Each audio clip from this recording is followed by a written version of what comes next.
안녕하세요. 예, 반갑습니다. 잠깐 기도하겠습니다.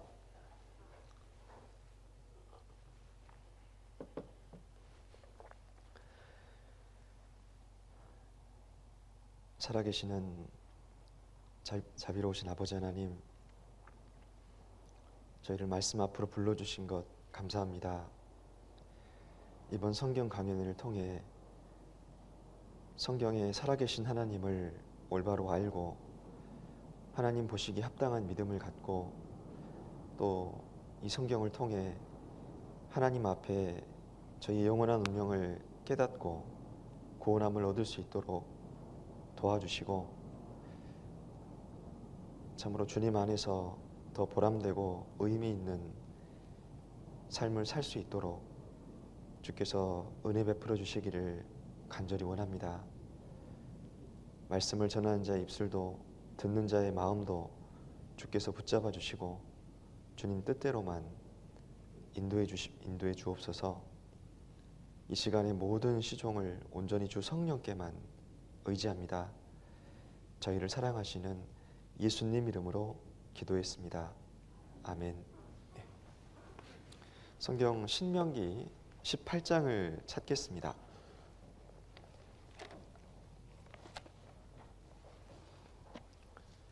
신명기 18장 21절 22절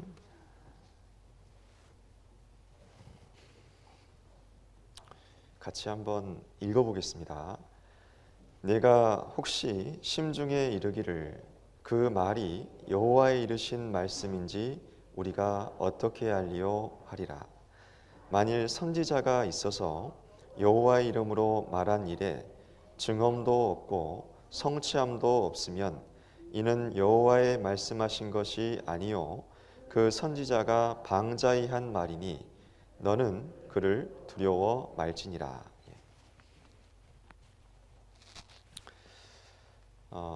어제 배운 말씀을 한 문장으로 요약한다면 성경은 사실입니다. 다른 말로 하나님은 살아 계십니다 정도로 요약을 할 수 있습니다.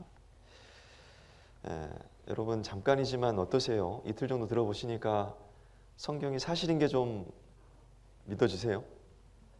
하나님이 계신 것 아시겠어요? 그 프랑스의 천재 수학자였던 파스칼이요, 팡세라는 책을 썼는데 거기 내기 논쟁 편에 보면 이분은 이런 얘기를 합니다.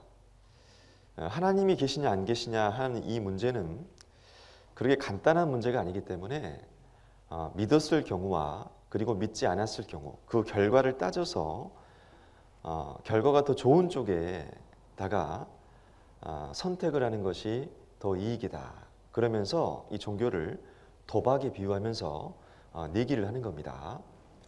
그러니까 하나님이 정말 있다는 것에 내 운명을 걸고 살 건지 아니면 없다는 것에 운명을 걸고 살 건지, 여러분 내기를 한다면요, 도박을 한다면 어디다가 베팅하는 게 더 이익일까요?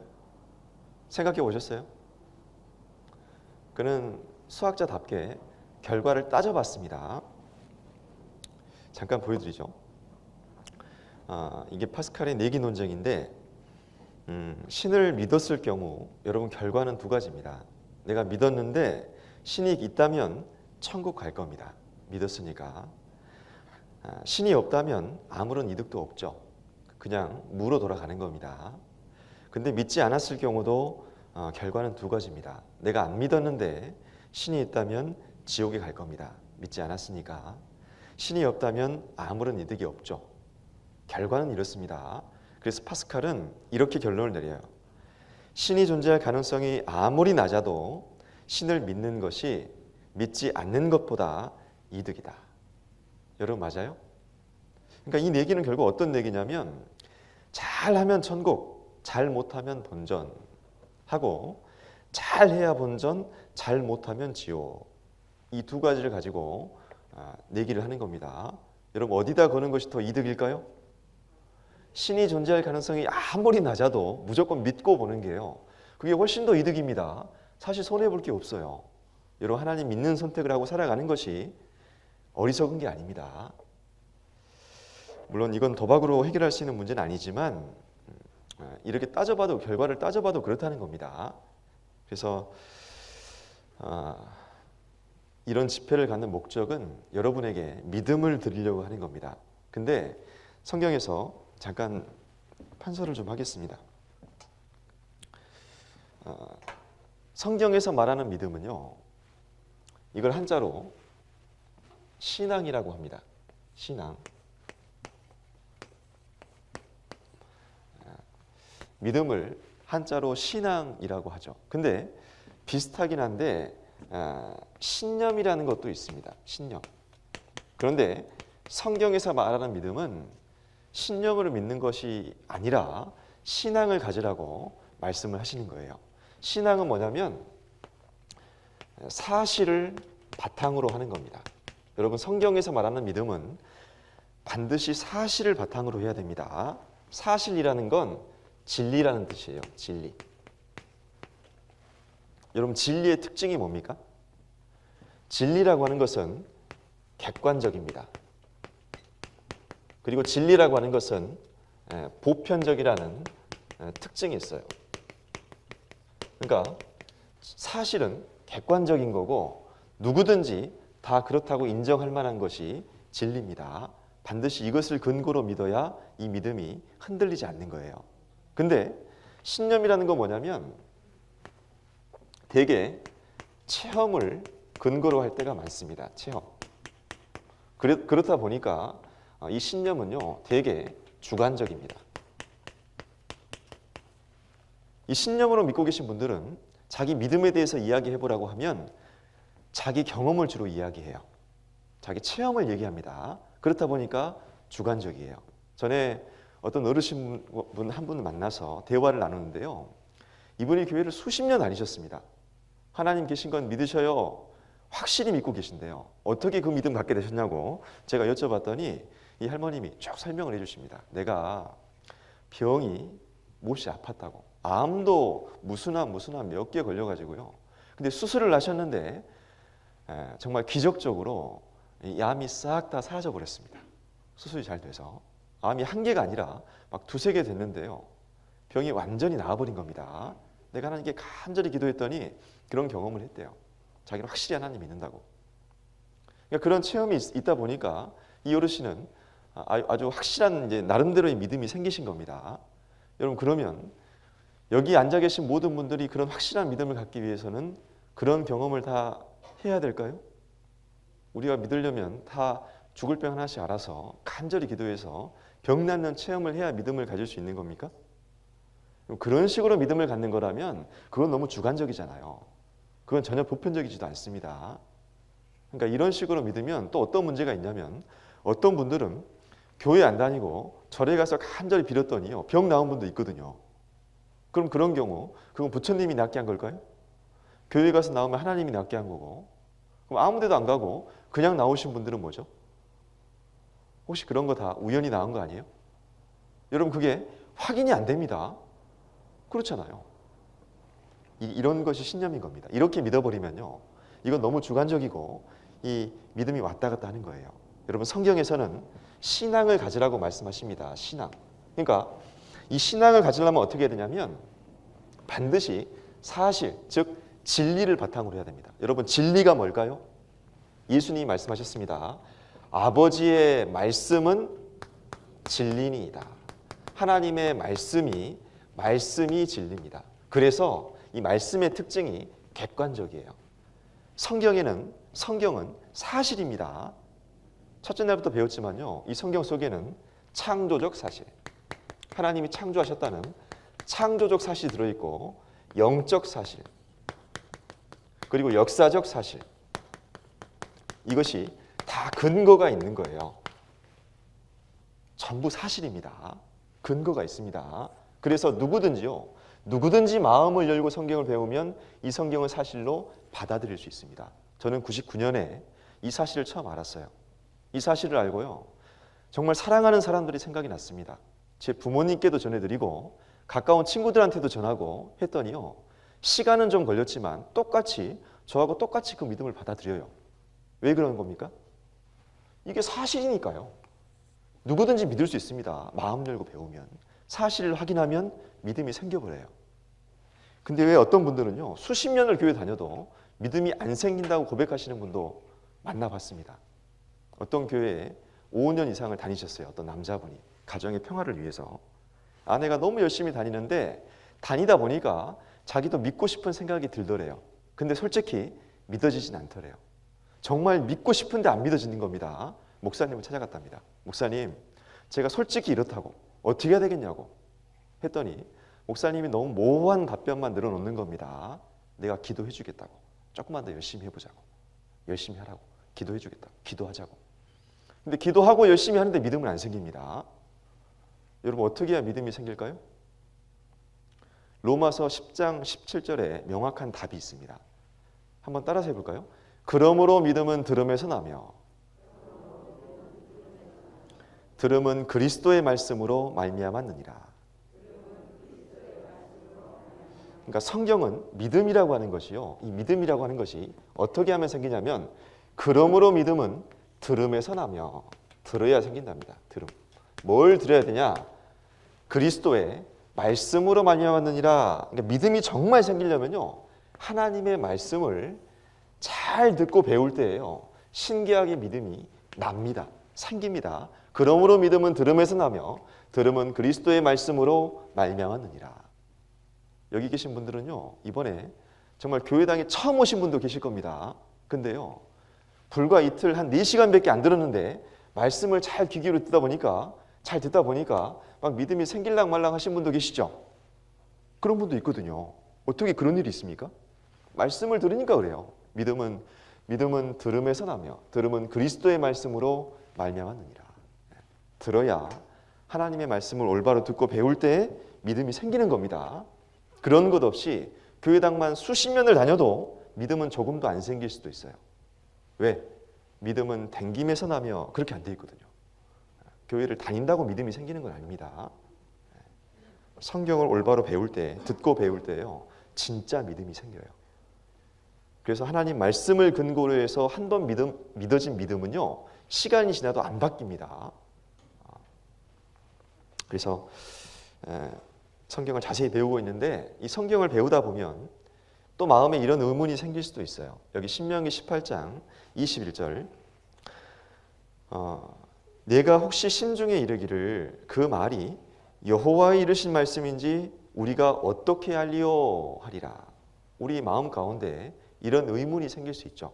아니 근데 하나님이 가라사대, 성경에 그렇게 써있긴 하는데 그게 진짜 하나님 말씀하신 것인지 우리가 어떻게 아냐. 근데 방법이 있습니다. 방법이. 만일 선지자가 있어서 여호와의 이름으로 말한 일에 증언도 없고 성취함도 없으면 이는 여호와의 말씀하신 것이 아니요, 그 선지자가 방자히 한 말이 테니까 너는 그를 두려워 말지니라. 그러니까 어떤 선지자가요, 하나님이 이렇게 말씀하셨다라고 전했는데, 이 성경에 기록했는데 지켜보니까요, 그 말씀이 증거도 안 나타나고 뭐라고 예언했는데 성취도 안 되는 겁니다. 증언도 없고 예언에 대한 성취도 없으면 그건 하나님 말씀 아닙니다. 우리는 그 말을 두려워할 필요가 없어요. 그런데 반대로 잘 보세요. 제가 성경을 좀 고쳐왔습니다. 이 증언과 성취를 통해서 알 수 있다는 건데, 만일 어떤 선지자가 있어서 여호와의 이름으로 말한 일에 증언도 있고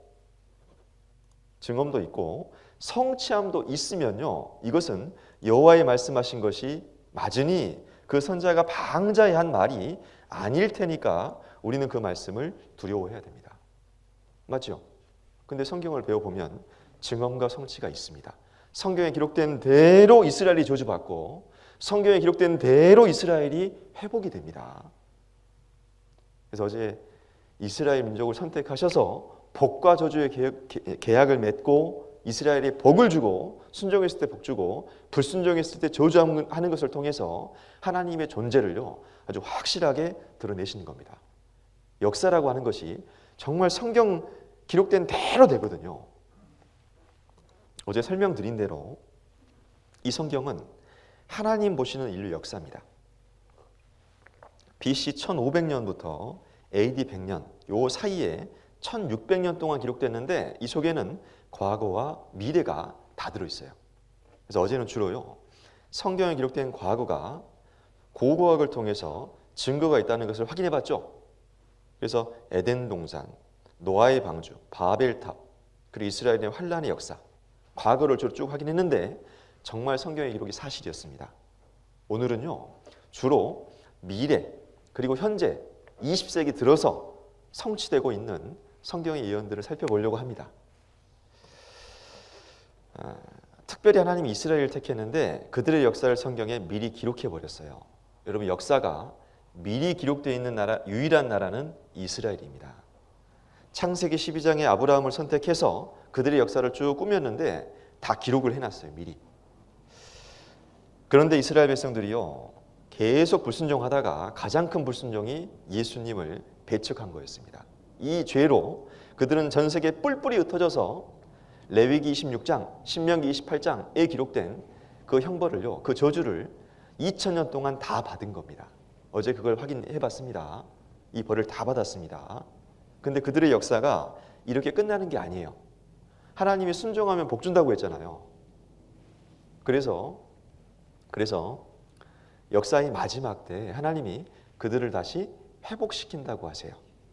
그것이 예언되어 있습니다. 그리고 정확히 회복이 됐습니다. 먼저 좀 간단하게 어제 배운 걸 복습을 하고 가겠습니다. 여러분, 구약 성경은 39권으로 되어 있어요. 처음 있는 17권의 책을 보통 역사서라고 분류를 합니다. 그리고 제일 끄트머리에 있는 17권의 책은 예언서예요. 그러니까 구약 성경에서요, 줄거리를 다루고 있는 부분은 처음 17권입니다.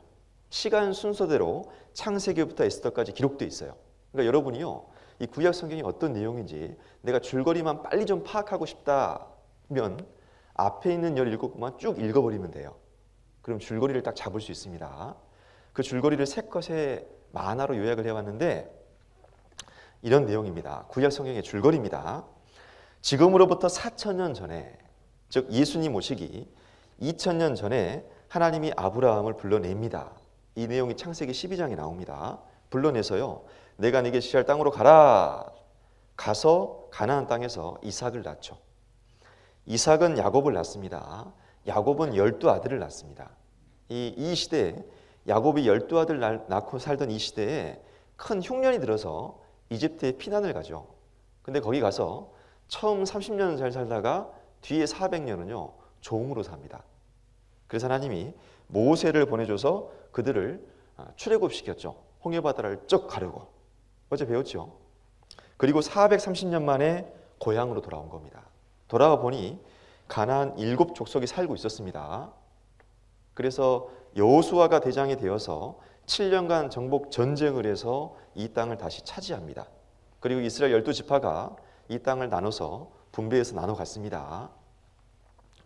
그리고 이스라엘에요, 사사라고 하는 지도자가요, 한 350년 정도 이스라엘을 다스리는 기간이 있었습니다. 그래서 사사시대라고 합니다. 그리고 이스라엘 백성들이요, 우리도 다른 나라들처럼 사사 말고 이제 왕이 좀 있었으면 좋겠다. 하나님, 저희도 왕을 좀 세워주세요. 하나님이 허락을 하셨죠. 그래서 이스라엘 초대 왕이 사울 왕이고, 두 번째 왕이 다윗이고, 세 번째가 솔로몬 왕입니다. 여러분, 솔로몬은 많이 들어보셨죠? 이스라엘 역대 가장 지혜로운 왕입니다. 각각 40년씩 이스라엘 통치했어요.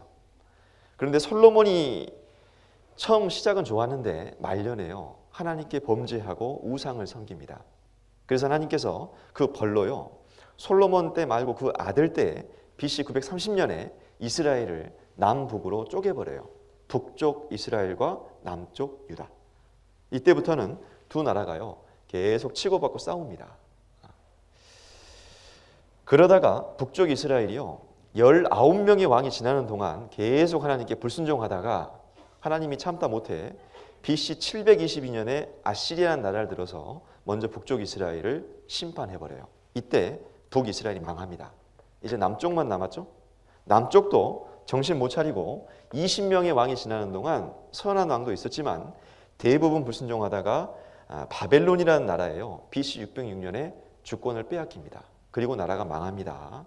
그리고 이때 이스라엘 민족들이 단체로 집단적으로 바벨론으로 전부 다 끌려가 가지고요 70년 동안 포로 생활을 하는 기간이 있었습니다. 이것이 세계사에 나오는 바벨론 유수입니다.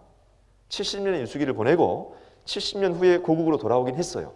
근데 그들이 돌아와서요 결코 잘 살았던 게 아닙니다. 그때부터는 계속 강대국의 식민지 생활을 하게 됩니다. 페르시아, 헬라, 로마의 지배를 받아요. 로마가 이스라엘을 지배하고 있을 때 예수님이 오신 겁니다.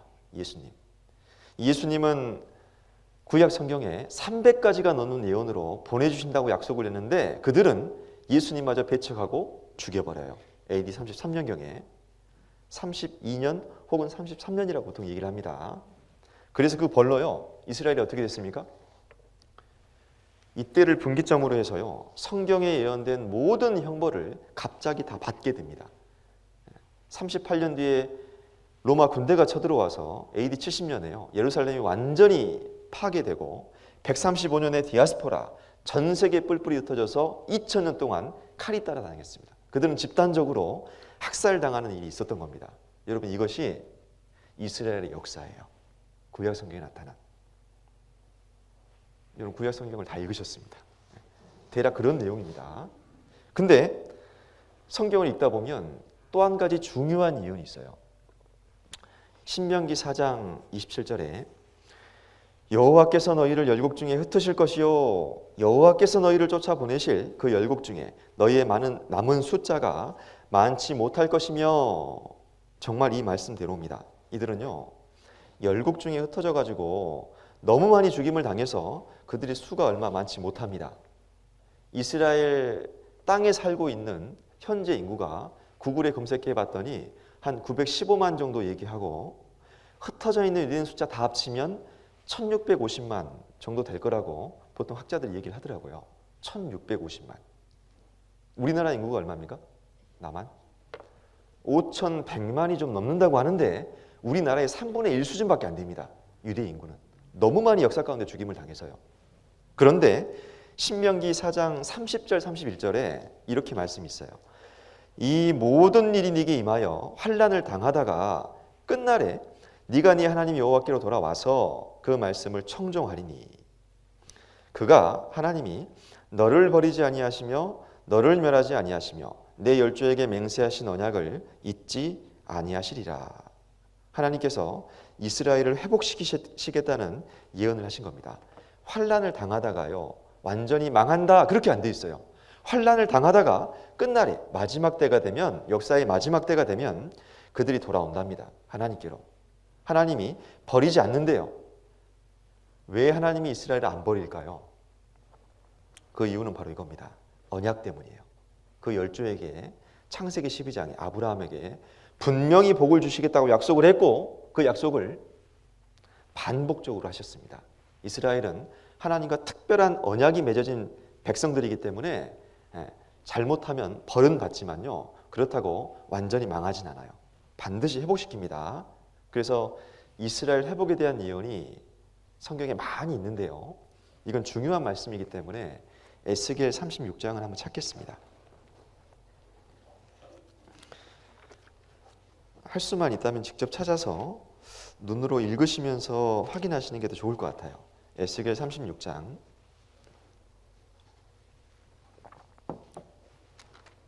19절입니다. 여기 에스겔 36장은 부터는 이스라엘의 회복입니다. 36장의 주제는 땅의 회복이고 37장은 민족의 회복이고 38장, 39장은 마지막 전쟁인데 이스라엘이 승리한다 그 내용입니다. 전부 회복에 관한 예언인데 36장 19절입니다. 그들을 그 행위대로 심판하여 각국에 흩으며 열방에 해쳤더니 그들의 이른바 그 열국에서 내 거룩한 이름이 그들로 인하여 더러워졌나니 곧 사람들이 그들을 가리켜 이르기를 이들은 여호와의 백성이라도 여호와의 땅에서 떠난 자라 하였음이니라. 그러나 이스라엘 족속에 들어간 그 열국에서 더럽힌 내 거룩한 이름을 내가 아꼈노라. 이제 이 말씀이 이해가 됩니다. 하나님께서요 이스라엘이 자꾸 불순종하니까 예수님까지 배척해 버리니까 이렇게 하셨습니다. 이스라엘을요, 심판해서 각국에 흩으며 열방에 헤쳐버렸습니다. 그게 135년이잖아요. 하드리안 왕제 때. 뿔뿔이 흩어졌습니다. 그렇게 했더니 어떤 문제가 생겼냐면 하나님의 이름이 더럽혀졌어요. 내 거룩한 이름이 이스라엘 때문에요, 더러워진 겁니다. 이방 민족이 이스라엘 보면서 뭐라 그럽니까? 아니, 이들은 여호와의 백성이라면서 하나님의 선민이라고 하면서 왜 이렇게 나라도 망하고 지지도 못 사는지 모르겠다. 하나님 욕하는 겁니다. 그래서 하나님이 꾹 참고 계시다가 역사의 마지막에요, 이렇게 하세요. 그러나 그 열국에서 더럽힌 내 거룩한 이름을 내가 아꼈노라. 하나님의 이름을 다시 이제 거룩하게요, 회복시키시겠답니다. 그러면서 23절에 열국 가운데에서 더럽힘을 받은 이름, 곧 너희가 그들 중에서 더럽힌 나의 큰 이름을 내가 거룩하게 할지라. 내가 그들의 목전에서 너희로 인하여 나의 거룩함을 나타내리니 열국 사람이 나를 여호와인 줄 알리라. 그러니까 그들 중에서 더러워진 하나님의 큰 이름을 하나님이 이제 다시 거룩하게 할 거다. 거룩하게 해서 열국 사람들한테, 전 세계 모든 사람들이 내가 여호와라고 하는 것을 확실하게 알게 하겠다, 그 말입니다. 그럼 하나님께서 어떤 방법으로 자신의 이름을 거룩하게 회복시키실까요? 그 방법이 24절에 나왔습니다. 하나님 이렇게 하시겠대요. 내가 너희를 열국 중에서 취하여 내고 열국 중에서 모아 데리고 고토에 들어가서, 하나님이 어떻게 하시겠답니까? 열국 가운데 100개가 넘는 나라에 흩어져 있는 이스라엘 민족을요, 전부 다 취하여내고 싹 다 모아가지고 어디로 간답니까? 고토로. 고향할 때 그 바로 고자입니다. 고향 땅, 그들이 처음 살았던 그 땅으로요, 다시 돌아가게 하겠대요. 그렇게 해서, 이건 2600년 전 예언인데, 그렇게 해서 내가 정말 살아있는 신이고 절대자라고 하는 것을 열방 사람들한테 확실하게 알게 하겠다라고 하신 거예요. 여러분, 이 예언이요, 2600년 전에 하셨는데 수천 년 동안 안 이루어지고 있다가 하필이면요 20세기 후반에 우리 시대에 들어서 성취된 거 아십니까? 이들이 언제 돌아갔냐면요, 이 테오도르 헤르츠, 이분이 헝가리계 유태인입니다. 이스라엘의 국부라고 불리는 분인데 처음 시오니즘 운동을 시작하신 분이에요. 유대인도 하나의 민족이며 우리도 고국으로 돌아가야 된다 책도 쓰고 이 이스라엘 땅으로 돌아가자 운동을 벌인 사람입니다. 이분이요 1897년에 유대인들이 모인 그 회의에서요 의장으로 선출이 됩니다. 그러다 이 운동을 벌려서 1900년을 전후해서 이들이 조금씩 이스라엘 땅으로 돌아가기 시작합니다. 물론 주권은 없었습니다. 돌아가기 시작했어요. 그러다가 1948년 5월 14일 독립한 이후에 이제 계속 돌아가고 있습니다. 내가 너희를 데리고 고토에 들어가서, 이건 20세기 들어서 일어난 일입니다. 그래서 이스라엘 인구를 보면요 48년 이전에는 기록이 없습니다. 나라가 없었으니까요. 49년부터 쭉 늘다가 현재 한 915만 정도 된다고 얘기를 합니다. 계속 돌아가고 있어요. 내가 너희를 데리고 고토에 들어가서, 이걸 2600년 전에 예언하셨는데 20세기 1900년을 전후로 해서 성취되기 시작합니다. 재미있는 건 이분이 이제 이렇게 돌아가고 보니까요, 여러분 2600년 만에 고국에 돌아갔는데 이스라엘 땅이 어떻게 생겼을까요? 1900년대 전후에 1900년 전후에 이스라엘 땅이 어떻게 생겼냐면, 재미있게도 이 양반이 여기를 여행하고요 여행기를 하나 썼어요. 이분이 미국의 유명한 소설가입니다. 마크 트웨인이라고 하는, 여러분 허클베리 핀, 톰 소여의 몸 동화책 아시죠? 그거 쓰신 분입니다. 이분이 중동의 여러 지역을 여행을 많이 했는데 이스라엘 땅에 한번 가보고 싶었습니다. 그래서 들어가서 보고 이분이 충격을 받아요. 그리고 이 여행기에다가 디 이노센트 어브라다는 책을 썼는데 이렇게 적어놨습니다. 마크 트웨인은 1856년에요 자신이 갈릴리 호수에서 예루살렘까지 40마일을 가면서 나무 한 그루 그리고 사람 한 명을 보지 못했다라고 이 책에다가 그의 여행기에 적어놨습니다. 여러분 1856년에 1900년 조금 전에요 이스라엘 땅이 어떤 땅이었냐면요 40마일이니까 64km입니다. 킬로미터로 보면 64km를 걸어가는데요. 세상에 나무 한 그루, 사람 한 명도 못 봤다. 그렇게 척박한 땅이었습니다. 이스라엘 땅은. 그래서 그런 땅이었는데 에스겔 36장 34절에 이제 땅이 회복될 것이 예언되어 있어요. 보세요. 전에는 지나가는 자의 눈에 황무하게 보이던 그 황무한 땅이 장차 기경이 될지라. 이스라엘 땅은 정말 황무한 땅이었습니다. 마크 트웨인이 증인입니다. 완전히 사람 한 명도, 나무 한 그릇 없는 땅이었는데요. 하나님이 기경으로 만든대요. 기경이라는 것은 생땅을 일구어서 논과 밭으로 만드는 겁니다. 논이 되게 하고 밭이 되게 하고 경작할 수 있는 땅이 되게 할 거다. 그 예언이 있는 겁니다. 사람이 이르기를 이 땅이 황무하더니 이제는 에덴 동산같이 되었고 황량하고 적막하고 무너진 성읍들의 성벽과 거민이 있다 할 거다. 1856년까지는 여기는 절대 에덴 동산이 아니었습니다. 거민도 하나도 없었습니다. 근데 하나님이 앞으로 그렇게 하시겠다. 너희 사면에 남은 이방 사람이 나 여호와가 무너진 것을 건축하며 황무한 자의 심은 줄 알리라. 나 여호와가 말하였으니 이루리라. 2600년 전에 말씀하시고 우리 시대에 정확히 이루어졌습니다. 이스라엘 땅을 좀 보여드릴게요. 기경이 될지라. 황무한 땅이. 원래 이스라엘 땅이 이런 땅이에요. 여러분, 이스라엘 땅은 국토의 절반 이상이 사막입니다. 연 강수량이요, 한국의 3분의 1 수준밖에 안 돼요. 굉장히 척박한 땅입니다. 이게 1921년 실제 사진입니다. 1921년 이스라엘 리하비아, 이 돌짝밭 같은 황무지에 천막을 치고 정착하는 유대인들. 여러분, 이때는요 독립하기 이전이기 때문에 주권이 없었습니다. 해외 돈 많은 유대인들한테 돈을 조금씩 꿔다가 땅을 조금씩 사가지고요 조금씩 개간했던 거예요. 그리고 독립한 이후에요, 이들이 물이 너무 부족하니까요, 이스라엘 위쪽에 갈릴리 호수가 있습니다. 이 갈릴리 호수에서요 물을 퍼 올려서 전 국토를 동맥처럼 있는 송수관을 설치합니다. 전 국토에 물을 공급합니다. 이렇게 안 하면 살 수가 없거든요.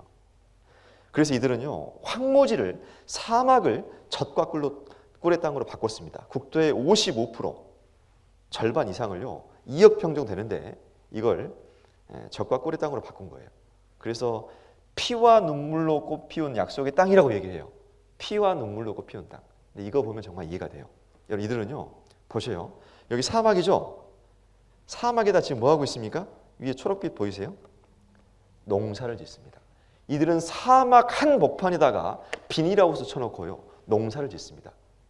정말 피와 눈물로 농사를 짓습니다. 이들은 물이 절대 부족하니까요, 이런 농작물을 수확하려면 어떻게 되냐면 이 호수에다가 점적 관수 방식, 이걸 최초로 세계에서 개발한 나라가 이스라엘입니다.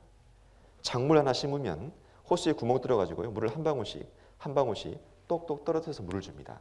이렇게 하면요 95% 정도 물을 절약할 수 있대요. 쥐꼬리만한 물로 이들은 농사를 짓습니다. 물을 아껴서. 그래서 사막에다가 농사 지어서요 정말 옥토로 막 바꿔버렸습니다. 사막에 농사 짓는 나라입니다. 사막이 연못되리라. 이사야 예언이 실현되었다. 마크 트웨인이 오늘날 이거 보면 정말 깜짝 놀랄 겁니다. 지금 이스라엘 과일이요 얼마나 맛있는지 모릅니다. 지금 이스라엘은 농업 강국이 됐습니다. 유럽 수출되는 감귤류의 80%는 이스라엘 생산됩니다. 이스라엘 과일이 그렇게 맛있대요. 그리고 또 에스겔 36장 10절에 보면 사람을 많게 할 거다, 빈 땅에 건축되게 할 거다 그랬는데 여기 사람 많이 삽니다. 건축물이 이렇게 들어섰어요. 1900년 전과는 완전히 다르죠. 오늘날 이스라엘입니다.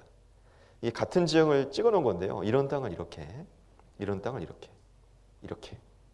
이렇게 바꿔버렸어요. 항공사진으로 보면요 여기가 국경선입니다.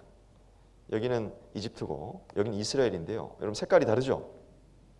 원래 이스라엘들이 회색빛이었는데 이렇게 바뀐 지가 여러분 얼마 안 됐습니다.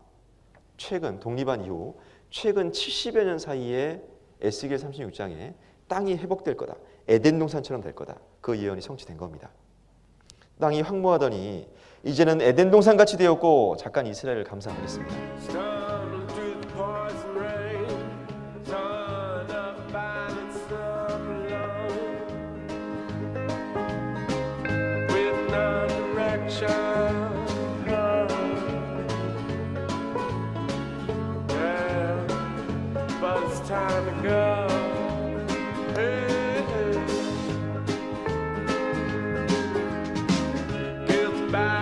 association, no destination, off we go.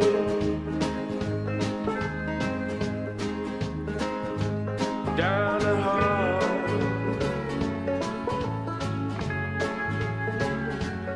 rabbit hole.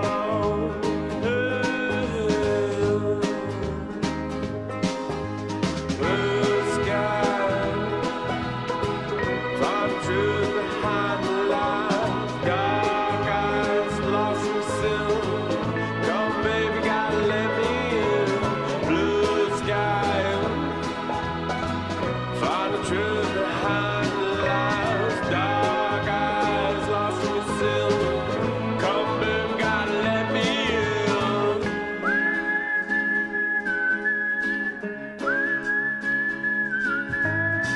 I'm trapped on a singular path, going nowhere and moving fast. So no.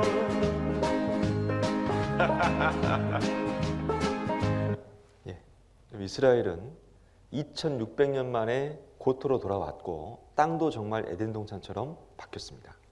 그리고 성경에는 이스라엘 민족이 나라가 된다는 예언이 있습니다. 나라가 된다. 37장 1절입니다. 37장 1절. 제가 이것은 찾아왔는데요. 제가 부분 쭉 읽겠습니다. 내용이 조금 많아서 제가 읽겠습니다. 여호와께서 그 신으로 나를 데리고 가서, 여기서 나가 이 글을 적고 있는 에스겔 선지자입니다. 하나님이 에스겔 선지자를 데리고 골짜기로 가셨어요. 나를 데리고 가서 골짜기 가운데 두셨는데 거기 뼈가 가득하더라. 골짜기 지면에 뼈가 심이 많고 아주 말랐더라. 바짝 마른 뼈가 골짜기에 가득했던 겁니다. 그가 내게 이르시되, 하나님이 말씀하시죠. 인자야, 이 뼈들이 너에게 살겠느냐? 하나님 물으셨어요. 주께서 하십니다. 주께서 하시나이다. 그리고 하나님께서요, 에스겔에게 내가 말한 대로 한번 해보라고 시킵니다. 에스겔은 하나님 말씀하신 그대로 이제 대언을 했던 겁니다. 이에 내가 명을 조차 대언하니, 대언할 때 이 뼈 저 뼈가 들어맞아서 그 뼈에 힘줄이 생기고 살이 오르며 가죽이 덮이나 생기가 그들에게 들어가매 그들이 곧 살아 일어나 서는데 극히 큰 군대더라. 이런 환상을 보여주신 겁니다. 골짜기에 뼈가 많았는데 하나님이 하라는 대로 하니까 갑자기 근육이 오르고 살이 덮이고 일어나 서는데 큰 군대가 탁 돼버렸던 거예요. 여러분, 이것이 뭘 의미할까요? 여기까지만 설명해 줬으면 좀 황당했을 건데 그 다음 구절에요, 주님이 해석을 해주셨습니다. 11절에 또 내게 이르시되, 인자야, 이 뼈들은 이스라엘 온 족속이라. 여러분, 이 뼈들이 누구랍니까? 이스라엘 온 족속이다. 여러분, 이스라엘이 비참하게 망할 것을 그 환상으로 미리 보여주신 겁니다. 이스라엘에게. 이스라엘은요, 예수님 배척하고 너무너무 비참하게 2000년 동안 망해서요, 정말 소생할 가능성이 없는 바짝 마른 뼈처럼 돼버렸습니다. 그들을 하나님이 이제 회복시키시겠다고 말씀하신 거예요. 주 여호와의 말씀에, 내 백성들아, 내가 너희 무덤을 열고 너희를 거기서 나오게 하고 이스라엘 땅으로 들어가게 하리라. 하나님이 들어가게 하겠다. 나라가 되게 하겠다, 그 말입니다. 그들에게 이르기를, 주 여호와의 말씀에 내가 이스라엘 자손을 그 고토로 돌아가게 하고 그들로 한 나라를 이루어서 한 임금이 모두 다스리게 하리니. 이스라엘 백성들을요, 다시 고토로 돌아가게 하고, 여러분, 고토로 언제 돌아가기 시작했다고요? 아까 테오도르 헤르츠리 시오니즘 운동을 벌리면서 1900년을 전후해서 돌아가기 시작했습니다. 그때부터 예언이 성취되기 시작한 거예요. 그들로 한 나라를 이루어서 나라가 된 건 언제입니까? 1900년 전후에서 돌아가기 시작하다가 공식적으로 독립한 것은 1948년입니다. 그때 이 예언이 성취됩니다. 정말 한 나라를 이루었어요. 1948년 5월 14일 이스라엘 독립 선포. 그들은 국가가 됐습니다. 나라가 됐습니다. 어디다가 세웠냐면 이 주변 나라가요, 전부 다 아랍국입니다. 알라를 믿는 회교 국가인데 55개국 13억 명이 사는데 혼자 여기 비집고 들어가서요, 여기 우리 조상 아브라함 살던 땅이니까 하나님 믿는다고 국가를 딱 세워버렸습니다. 여기 버티고 사는 게 기적입니다. 그들은 나라가 됐어요. 잠깐 영상 하나 보죠. 기원 후 70년 제2차 성전이 무너지고 전 세계로 흩어진 후에 수천 년이 지나서야 새롭게 나라로 재탄생한 이스라엘.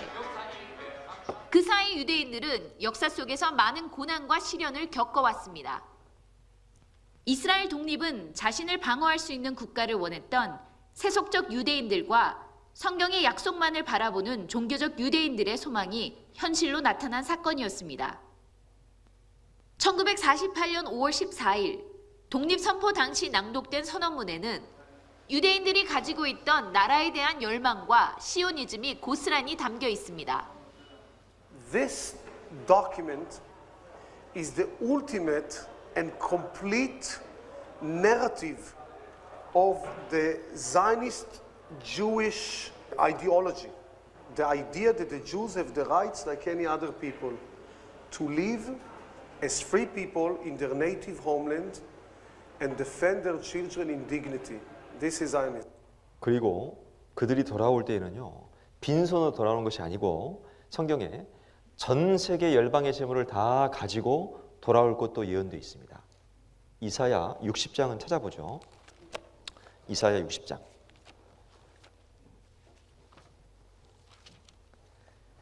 4절입니다. 이사야 60장 4절.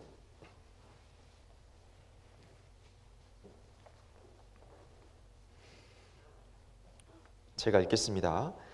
네 눈을 들어 사면을 보라. 무리가 다 모여 내게로 오느니라. 네 아들들은 원방에서 오겠고 네 딸들은 안기어 올 것이라.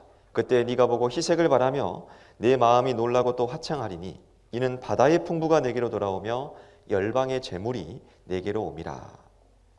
이스라엘 백성들이 사방에서 돌아오는 것을 예언하시면서 이들이 정말 기뻐하는 모습이 묘사가 되어 있습니다. 그들이 희색을 바라며 화창할 거다. 왜 이들이 이렇게 기뻐하면서 좋아하고 있습니까? 그 이유가 뒤에 크게 두 가지로 설명되어 있어요. 그 이유는 바다의 풍부가 내게로 돌아오며 이스라엘의 열방의 재물이 내게로 옴이라. 이 두 가지 때문입니다. 그러니까 바다의 풍부, 열방의 재물. 그러니까 여러분 이스라엘은요, 이스라엘 땅이 어떻게 생겼냐면 여기가 지중해 바다고 갈멜산이 있고 갈릴리 호수가 있고 요단강이 있고 사해가 있습니다. 이스라엘 땅입니다. 근데요, 최근에 여러분 무슨 일이 있는지 아십니까? 원래 다른 중동은 되게 자원이 많은 나라인데 이스라엘은 자원 빈국이었습니다. 석유 한 방울도 안 나고. 근데 최근에요, 이스라엘 앞바다에서 어마어마한 양의 천연가스가 발견이 됩니다. 다른 데서는 발견 안 되고 이스라엘 앞바다에 엄청난 양의 천연가스와 그리고 내륙에서는 또 뭐가 발견됐냐면 유전이 발견됩니다. 유전. 여기 시펠라 유전이라는 곳에서는요, 어느 정도의 석유가 매장이 된 게 발견이 됐냐면 2,400억 배럴. 전 세계에서 제일 많은 나라가 사우디아라비아고 사우디에 이어서요 2위 수준이랍니다. 2,400억 배럴의 엄청난 원유가 이스라엘 땅에서 발견이 됩니다. 이스라엘은요 지금 이 자원 때문이라도 돈방 속에 앉게 됐습니다. 바다의 풍부가 돌아온다고 했는데요, 어쩌면 저걸 두고 하신 말씀일 수도 있어요. 자, 설명드릴게요. 여기 바다의 풍부가 돌아온다. 바다의 풍부. 이게 뭘 말할까? The oil of Israel. 원래 석유가 안 나는 나라였는데 최근에 석유가 발견돼요. 여기가 이스라엘 땅입니다. 이스라엘 앞바다에서요 엄청난 양의 천연가스가 발견됐어요. 위가 레바논인데 레바논은 안 나오거든요.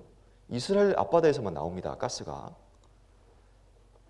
이게 이제 중앙일보에도 났는데 젖과 꿀 대신 오일, 가스 대바에 보니까요, 이 시펠라 유전에 보니까 원유가 2,500억 배럴 정도 된다. 이 정도 양이면요 세계 2위 사우디 매장량에 육박한다라고 말합니다. 그래서 셰일 석유 매장량이 2,400배럴인데 사우디에 의해서 세계 2위 수준이다. 자원 빈국이었던 이스라엘이 땅 밑에 엄청난 석유가 발견됐다. 지금 이스라엘은요 세계적인 산유국 반열에 성큼 다가섰다. 이렇게 말합니다. 대단하죠. 그리고 이스라엘 내륙에 있는 바다가 사해입니다. 이게 바로 사해인데 왜 사해냐면요, 죽을 사자, 죽은 바다. 여기는 물고기 한 마리도 안 삽니다. 염분이 너무 높아서요 전 세계에서 가장 낮은 바다가 사해입니다. 해발 마이너스 400m입니다. 그래서 사람이 들어가면 둥둥 떠요. 그냥 염분이 너무 높아서. 근데 사해 바닷물 속에요 좌우지간 돈 되는 건 다 들어있습니다. 그냥 진흙 퍼다가 화장품 곽대기에 딱 담잖아요. 그럼 그게 엄청나게 비싸게 팔립니다. 소금 퍼다가 화장품 곽대기에 담아 팔면 또 엄청나게 비싸게 팔려요. 우라늄까지 캐내고 학자들이 뭐라고 얘기하냐면요. 사해바다 보물이요. 미국, 영국, 프랑스 3개 국가 재산 다 합쳐도 그 바닷물을 못 산답니다. 그 바다하나를 못 산대요. 혹자는 로마 시대 때부터 지금까지 발행된 모든 화폐를 총동원해도 사해바다 하나를 사기 어렵다라고 설명하는 사람도 있습니다. 사해는 사해가 아니다. 그럼 뭐냐? 무진장한 자원의 보물 창고다. 그렇게 말합니다. 자원의 보고다. 그리고 열방의 재물이 내게로 오미라 그랬는데 이 말씀대로요. 이스라엘이 정말 지구촌 돈을 싹쓸이하고 있습니다. 다윗의 별이 세계를 지배한다. 어떻게 지배하냐면 막강한 자본력으로 선진국 정치, 경제, 언론을 장악하고 있어요. 정치는 돈으로 하는 겁니다. 세계적으로 유명한 다국적 기업 웬만하면 다 유대인 회사입니다. 이건 잘 아시죠? 잠깐 영상 하나 보여드릴게요.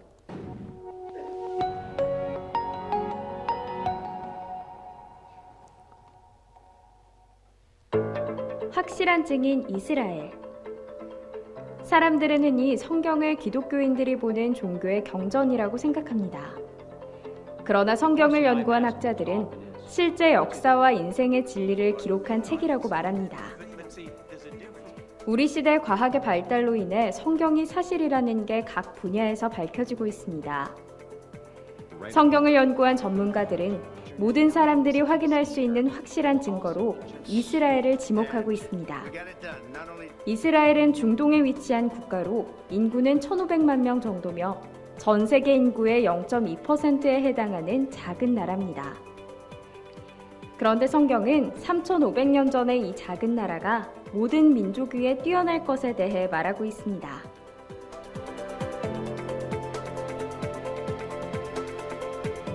사람들은 이스라엘 민족을 다른 말로 유대인이라 부르는데 역대 노벨상 수상자의 22%가 유대인입니다. 특히 경제학상의 경우 역대 수상자의 41%가 유대인이며 이외 물리학상, 의학상 등 과학 분야에서도 유대인은 두각을 나타내고 있습니다.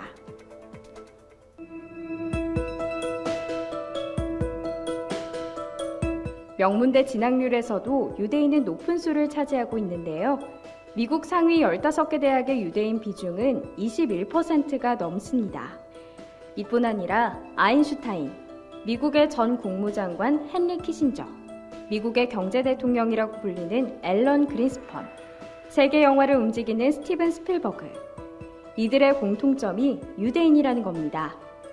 세계 메이저 영화사인 파라마운트, 메트로 골드윈 메이어, 콜롬비아 피처스, 위너 브라더스, 20세기 폭스필름 등은 유대인이 설립했으며 미국의 3대 방송사 CBS, ABC, MBC 또한 유대인이 설립했고 지금도 소유하고 있습니다.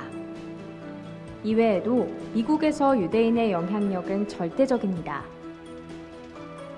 1900년 동안 전 세계에 분산돼 망했던 이스라엘이 이렇게 강한 나라가 될 거라고 그 누구도 상상하지 못했을 겁니다. 그러나 성경은 지금부터 3,500년 전부터 이스라엘이 반드시 회복되고 세계 모든 나라 위에 뛰어나게 될 것을 예언했습니다. 이스라엘은 성경이 사실이라는 많은 증거 중 하나에 불과합니다.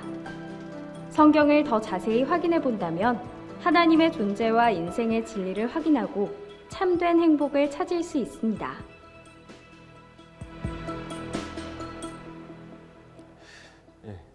그래서 이 이사야 성경은 지금으로부터 2700년 전 기록인데요.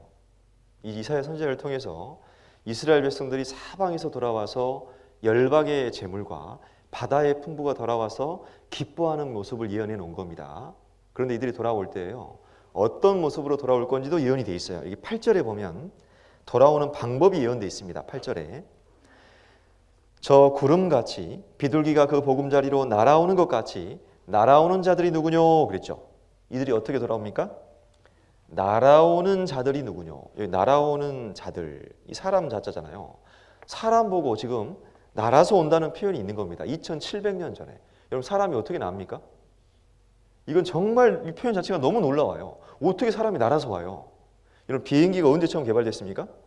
라이트 형제가요 1903년에 최초 하늘을 몇 초 날았습니다. 이거 얼마 안 됐습니다. 100 몇십 년밖에 안 됐거든요. 왜 1903년에 라이트 형제가 비행기를 개발했을까요? 제가 볼 땐 이스라엘 때문인 것 같아요.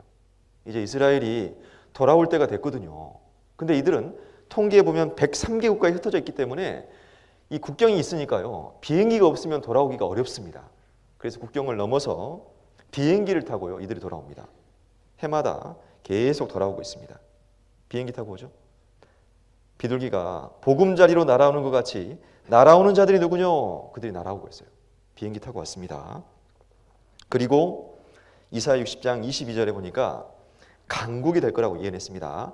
그 작은 자가 천을 이루겠고 그 약한 자가 강국을 이룰 것이라. 때가 되면 나 여호와가 속히 이루리라. 이스라엘은 돌아와서 반드시 강국이 돼야 됩니다.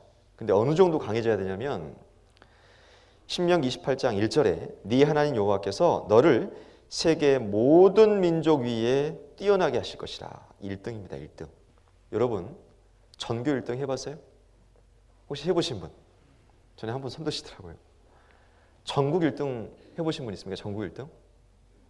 전 세계 1등은 어떨까요? 전 세계 1등 되게 어렵겠죠? 근데 개인이 아니라요. 한 개의 국가가 전 세계 1등 나라가 된다는 건 어마어마하게 어려운 일 아니에요? 그것도 지금 이 말을 하실 때는요.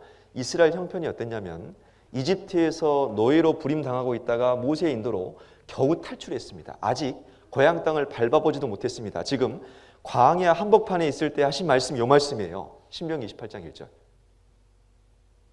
전 세계 꼴등하던 민족을 하나님께서요 1등 국가로 만든다 했는데 보셔요. 우리 시대 이렇게 됐습니다. 2% 유태인이 미국을 쥐락펴락한다. 세계 패권 국가가 미국인데 미국을 누가 움직이는지 아세요? 유태인입니다. 돈줄을 쥔 유태인, 미국 정치를 주물러간다. 1800만 유태인이 세계를 쥐락펴락한다. 이 말을 바꿔 말하면 뭐예요? 세계 모든 민족 위에 뛰어나게 하리니. 이게 1998년 중앙일보입니다. 이걸 신문에서요 공공연하게 얘기한다는 건 사실이기 때문에 그래요. 이건 요즘 다 아는 상식입니다. 정말 그렇게 됐습니다. 여러분 놀랍지 않습니까? 전부 성경대로 되고 있어요. 성경은 하나님 보시는 인류 역사인데 정리하면 이렇게 됩니다. 하나님이 아담 때요, 아브라함 때까지를 보통 양심 시대라고 해요. 인간의 양심에게 맡겨봤습니다. 그런데 인간은 번번이 실패했어요. 에덴 동산에서 실패했고 노아 때 또 실패했고 바벨탑으로 또 실패했고. 그래서 하나님이 방법을 바꿨습니다. 아브라함을 불러내서 한 민족을 이루게 하시고 그 민족이 이스라엘인데 하나님이 선택했다고 해서 선민이라고 부릅니다. 그리고 그들에게 율법을 주셨죠. 지키라고. 그래서 율법 시대라고 해요. 근데 이것도 실패했습니다. 그들은 번번이 불순종하다가 성경의 주인공이신 예수님마저 죽여버렸잖아요. 하나님이 이번에는 기회를요 이스라엘이 아닌 우리 이방인들에게 주셨어요. 그리고 이방인들에게는 율법을 주시지 않았습니다. 예수님이 십자가에 죽고 부활하심으로 복음을 완성하시고 이제 우리는 그 복음을 믿기만 하면 돼요. 믿기만 하면 구원받을 수 있는 특별한 은혜를 주신 겁니다. 그래서 은혜 시대, 이방인의 때라고 보통 구분을 하죠. 우리가 지금 이 시대에 살고 있는 겁니다. 근데 이 시대가 계속되는 건 아니에요. 주님이 2000년 전에 한번 오셨는데 이것을 초림이라고 하고요. 예수님은 종종 성경 읽어보면 내가 다시 오겠다. 인자의 임함도 내가 다시 오겠다는 말씀을 종종 하셨는데 주님이 언젠가 다시 오십니다. 그걸 재림이라고 하죠. 주님이 공중에 재림하시게 되면 무슨 일이 있냐? 구원받은 성도들만 들림받는 일이 있습니다. 그것을 한자로 휴거라고 해요. 끌휴, 들거. 들려 올림 받는 겁니다. 성도들만 데리고 가세요. 그럼 이 땅에는요. 안 믿는 불신자들만 몽땅 남겨지게 되겠죠. 그러면 어떤 일이 있냐면 7년 환란이 있다고 했습니다. 항상 예수님의 재림과요. 노아 때를 비교해서 예수님이 종종 많이 말씀을 하셨는데 그러니까 노아 때요. 하나님이 1년 홍수로 다 쓸어버렸잖아요. 마지막 환란 때에는요. 7년입니다. 주님이 불순종할 때마다 네게 벌을 7배나 더 징책할지니 7배나 더 징책할지니 이런 말씀이 많은데 마지막 심판의 기간은 7년으로 정했어요. 홍수 심판은 1년이었는데 이 7년 환란 때요. 불신자들 다 심판해버리고 역사를 끝내버립니다. 그리고 주님이 지상에 재림하시게 되는데 그 이후에 이 지구를요 싹 한번 리모델링을 합니다. 새롭게. 그래서 믿는 성도들만 1000년 동안 이것을 누리는 일이 있다고 요한계시록에 기록되어 있어요. 요거까지 끝나고 나면 이제 구원받은 성도들은 천국으로 다 이사를 가고요.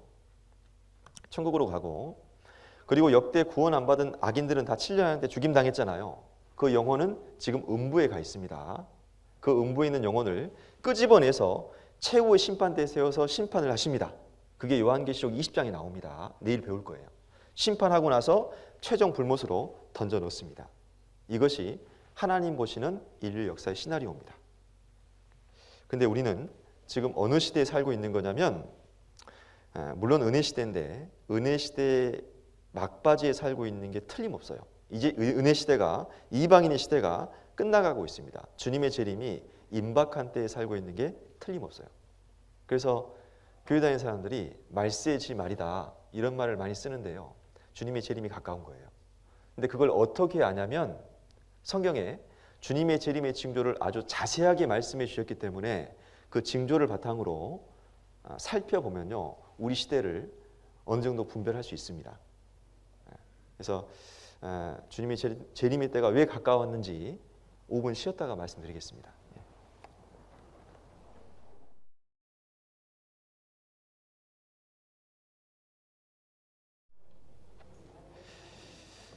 예, 그러면 이어서 말씀드리겠습니다. 마태복음 24장을 찾겠습니다.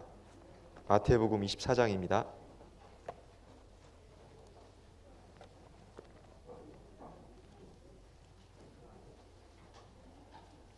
3절에 보면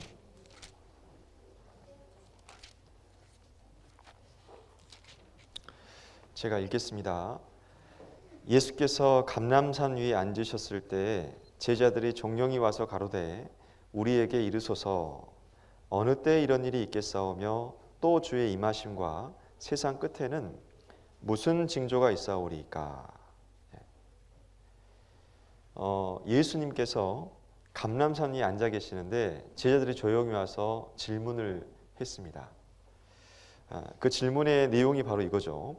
주의 임하심과, 주님이 자꾸 다시 오신다는 말씀을 하셨거든요. 그 주님의 임하심과 또 세상 끝에는 무슨 징조가 있사오리까. 주님이 세상 끝에 오시는 거니까 사실 같은 질문입니다. 주의 임하심과 세상 끝에, 주님 재림하실 때 징조가 있으면 좀 알려주시면 안 될까요, 예수님? 이라고 했더니 예수님이 뭐라고 하십니까? 너희는 몰라도 되니라, 이렇게 말씀하신 게 아닙니다. 뒤에 보면요, 24장이 조금 길죠. 24장이 왜 기냐면 징조들을 예수님이 상당히 상세하게 말씀해 주셨기 때문에 그래요.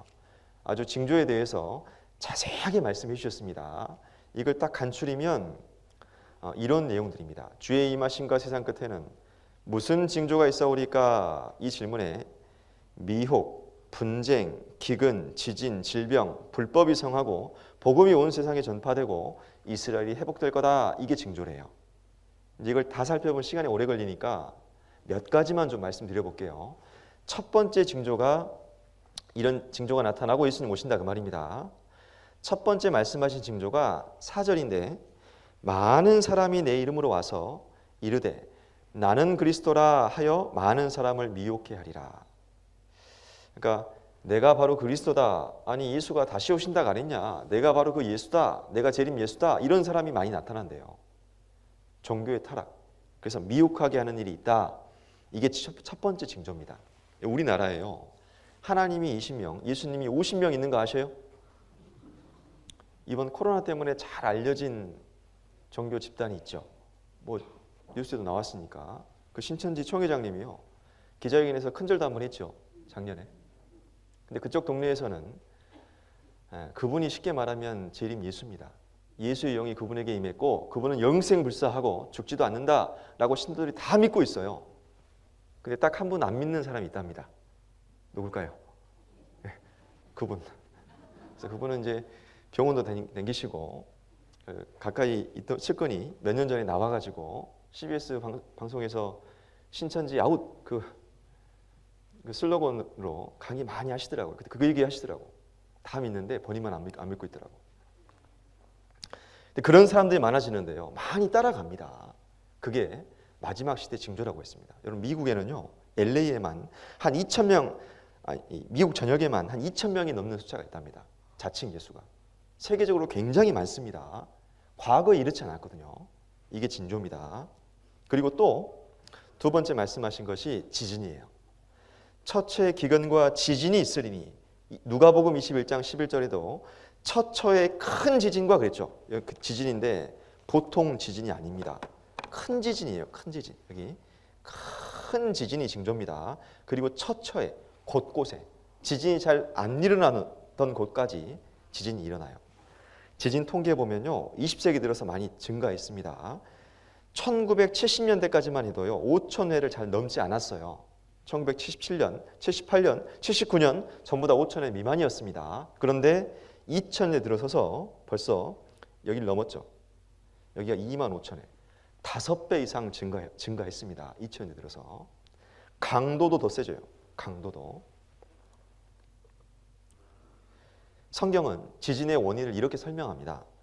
땅이 깨어지고 깨어지며 땅이 갈라지고 땅이 흔들리고 흔들리며 땅이 취한 자같이 비틀비틀하며 침망같이 흔들리며 이게 지진이거든요. 왜 이런 일이 있냐? 그 위에 죄악이 중함으로 떨어지고 다시 일지 못하리라. 죄악이 중함으로. 하나님 보실 때 이 죄가 점점 무거워지고 많아지니까요. 하나님께서 땅의 기반을 흔들어 버리십니다. 그게 지진입니다. 여러분 2004년에 큰 지진이 한 번 있었습니다. 수마트라 섬에서.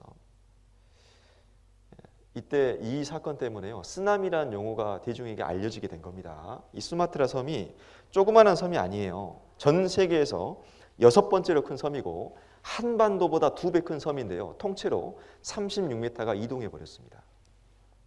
이때 죽은 숫자가 한 28만 명, 공식적인 통계가 28만 명 이상 된다고 합니다. 그리고 2011년도에 일본에 또 한 번 큰 지진이 있었죠. 동일본 대지진. 이때 센다이라는 도시 전체가요. 그냥 물에 휩쓸려 버렸습니다. 사라져 버렸습니다. 벌써 잊어버리셨죠? 10년 전 일이네요. 잠깐 보겠습니다. 照明灯にご注意ください。設備を引き続き映像に。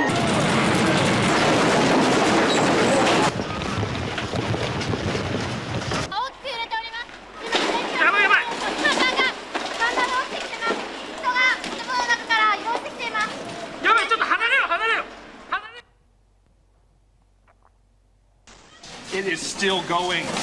Oh my God, the building's gonna fall. 福島県の相馬港で午後3時50分に7メートル30センチ以上の揺れが観測されています。建物が大きく揺れました。天井に吊り下げられているものの仙台局の外の様子です。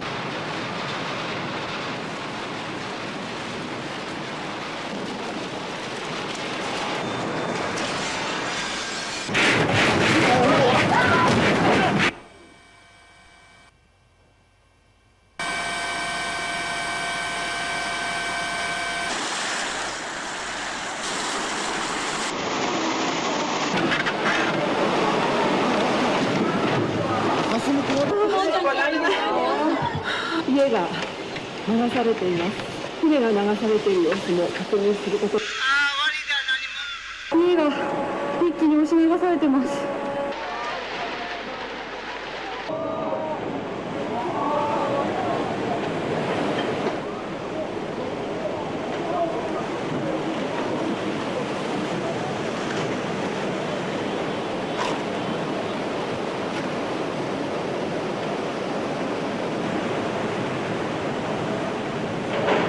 建物の1階は完全に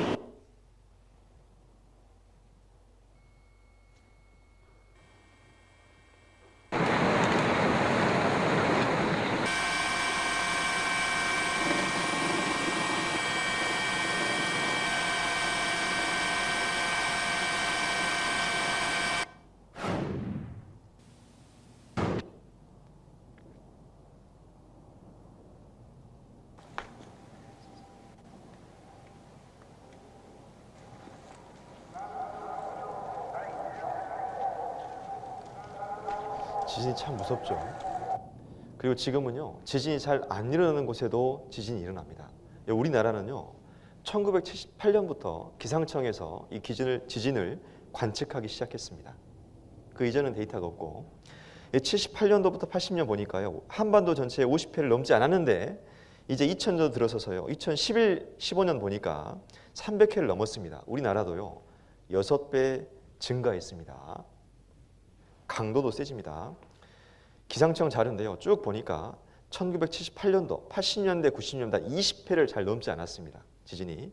그러다가 이제 2000년을 좀 넘어서면서 조금 증가합니다.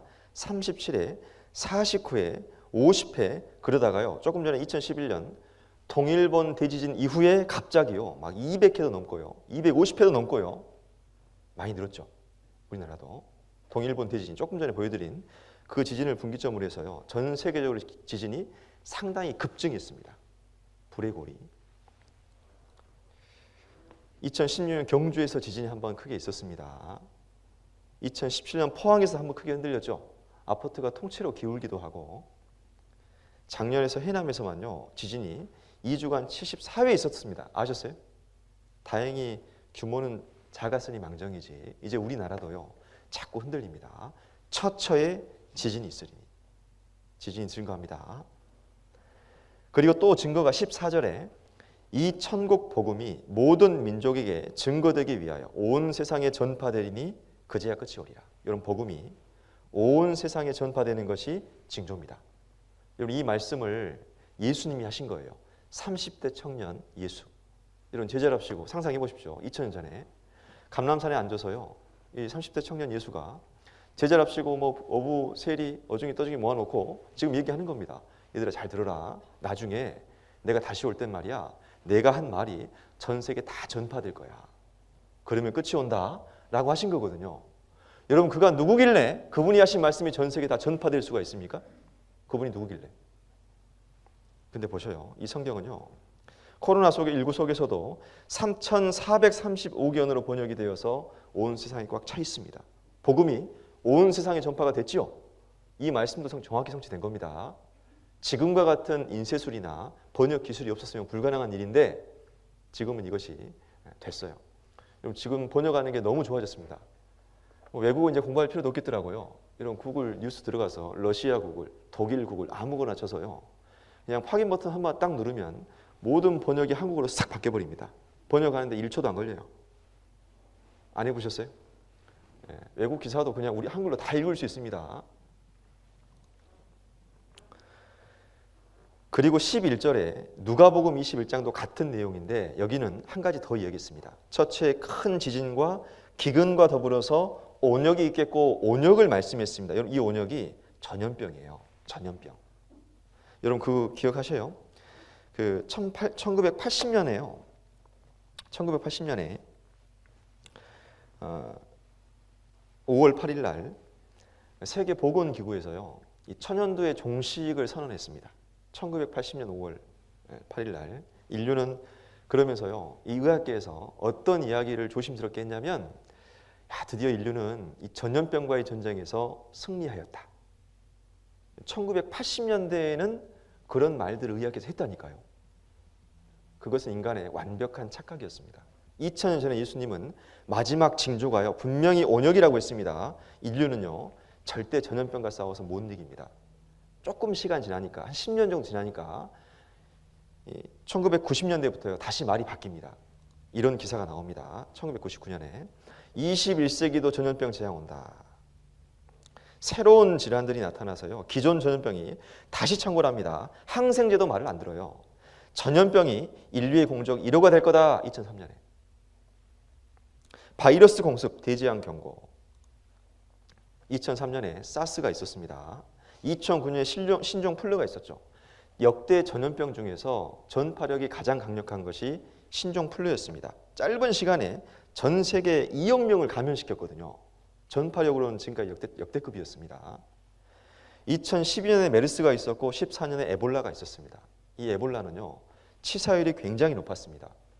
55%, 95%. 걸리면 웬만하면 다 죽었습니다. 그리고 코로나19는 다행히 치사율은 조금 낮지만 전파력이 강력하죠. 지금 백신 한참 맞고 있는데요. 의학자들이 지금 염려하고 있는 게 이 코로나19와 같은 이런 신종플루와 같은 이런 강력한 전파력에 에볼라와 같은 강력한 치사율을 탑재한 바이러스가 나오기라도 하면, 그런 변종이 툭 튀어나와 버리면요, 인류는 정말 짧은 시간에요 많이 갑자기 다 죽을 수도 있습니다. 그런 일이 충분히 가능하다고 걱정하고 있습니다. 그리고 전염병 주기가 점점 짧아집니다. 6년에 한 번씩 3년, 2년, 5년 이러죠. 이화여대 석좌 교수인 최재천 씨가요, 이런 얘기를 합니다. 2년, 3년, 5년마다 이런 일을 계속 반복된다고 하면 우리는 그때마다 새로운 바이러스의 백신을 또 개발하기 위해서 온갖 노력을 다해야 합니다. 어느 정도 준비된다 하면 또 다른 바이러스가 우리를 공격하기 시작합니다. 만약에 이런 일을 우리가 3년에 한 번씩 계속 겪어야 한다? 이것은 보통 심각한 문제가 아니죠. 근데 앞으로요, 점점 그렇게 될 것 같아요. 그렇게 되고 있습니다. 전염병 주기가 갈수록 빨라집니다. 여러분, 과거에 유럽에서 흑사병이 돌았을 때요, 유럽 인구의 3분의 1이 죽었습니다.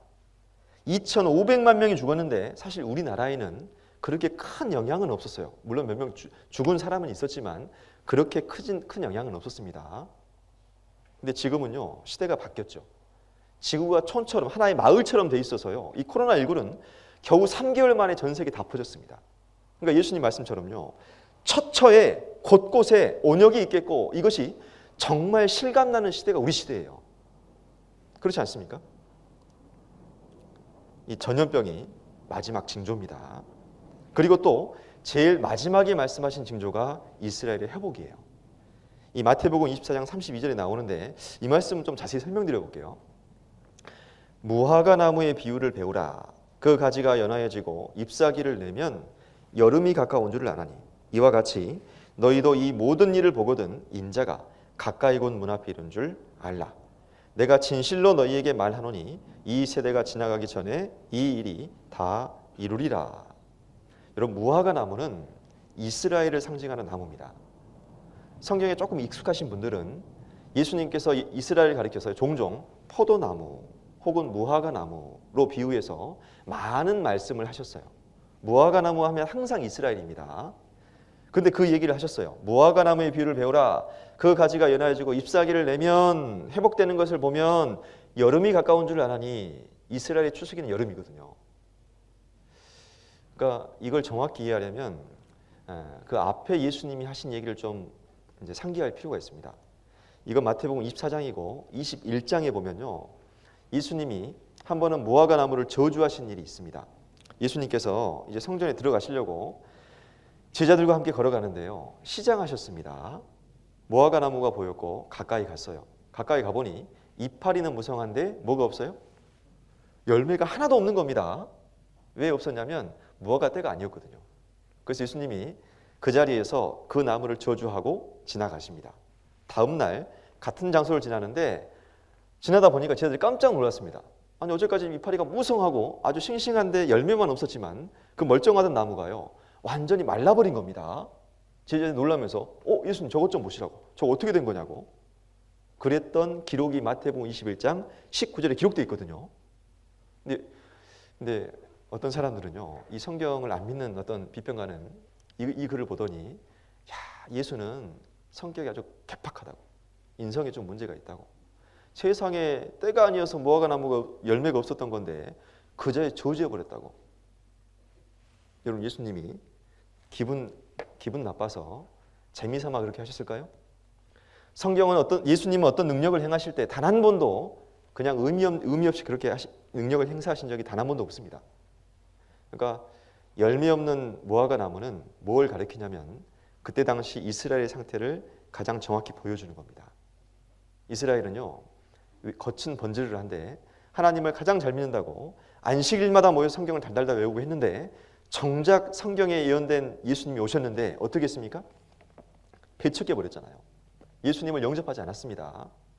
그들의 신앙은 그냥 형식에 불과했던 거예요. 껍데기만 있었던 겁니다. 그 모습이 열매 없는 이파리만 무성한 무화과 나무와 같았던 거예요. 예수님이 저주하신 것은 앞으로 이스라엘을 2000년 동안 그렇게 저주하실 것을 미리 보여주신 겁니다.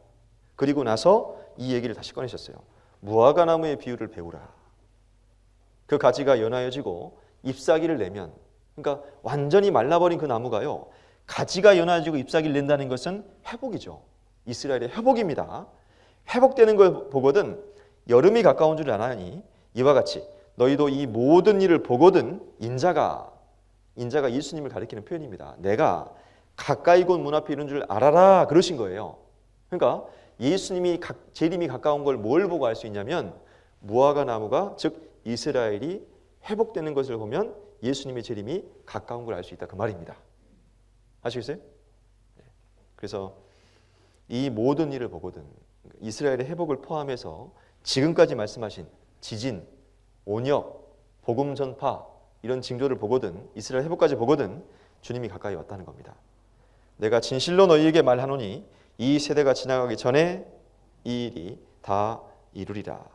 그 징조를 본 세대가요, 다 죽어 없어지기 전에 주님이 재림하신다, 그 말입니다. 여러분, 이런 해석이요, 우리 교회 교단의 독단적인 해석이 절대 아닙니다. 이게 보편적인 해석이에요. 그래서 이 모든 일을 보거든 미혹, 분쟁, 기근, 지진, 질병, 불법 이성하고 복음 전파되고 이스라엘 회복, 이것이 예수님 재림이 가까웠다는 징조입니다. 과거에 극장에서요, 회복이라는 다큐를 한번 이렇게 한 적이 있는데, 저는 청년 때 직접 가서 봤습니다, 이 영화를.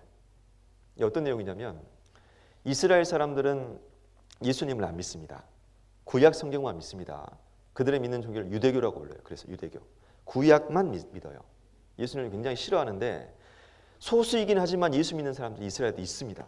이스라엘 목사님들이 정말 핍박 가운데 여러 가지 테러도 당하고 고생하면서 이 복음을 전하는데요, 이제 이분들의 삶을 쭉 이렇게 다큐로 만든 겁니다. 인터뷰하면서 방금 설명드린 마태복음 24장을 이분이 이렇게 해석을 하세요. 잘 들어보세요. 우리 민족은 2000년 동안 흩어져 있었지만 다시 본국으로 돌아왔어요. 이것은 역사상 유례가 없는 엄청난 기적이에요. 예루살렘이 유대인에게 다시 돌아온 것은 중요한 예언의 성취예요. 이것은 주님이 다시 오시는 마지막 때의 징조이죠. 주님은 마태복음 24장에 흥미로운 비유를 말씀하셨어요. 주님은 무화과 나무를 보라고 하셨죠. 무화과 나무의 가지가 연하여지고 첫 잎사귀가 나는 걸 보거든 끝이 다 왔음을 알라. 그것을 보는 세대에 반드시 끝이 오리라. 무화과 나무는 이스라엘이에요. 똑같이 말씀하죠. 무화과 나무는 이스라엘입니다. 이스라엘이 회복되는 것은 이제 마지막 때가 주님의 재림이 가까이 왔다는 가장 확실한 징조입니다. 지금 회복된 지 벌써, 독립된 지 벌써 몇 년 지났습니까? 48년에 독립했으니까 이제 73년째입니다. 그리고 잠시 후에 예수님이 다시 오시는데, 오시게 되면 무슨 일이 있냐, 구원받은 성도들만 싹 데리고 가신다고 말씀하세요. 여기 37절입니다. 마태복음 24장 37절.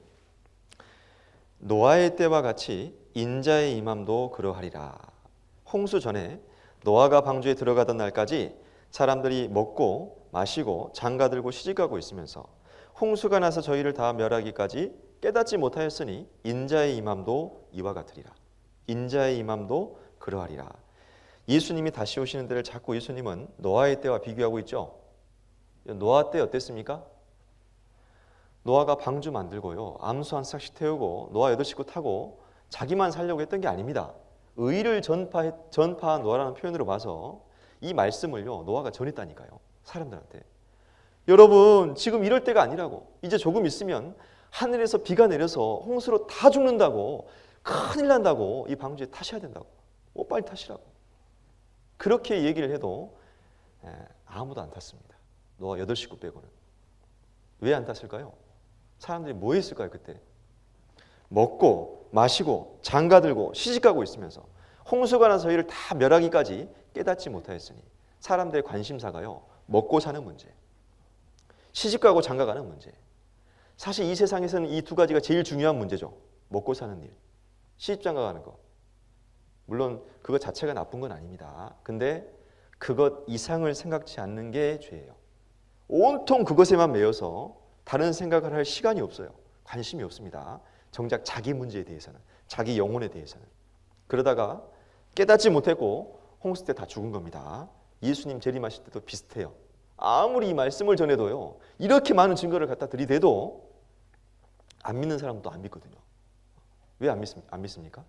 사람들이 먹고 마시고 시집가고 장가가고 있으면서. 그래서 노아 때와 비슷하다는 거예요. 자, 보시죠.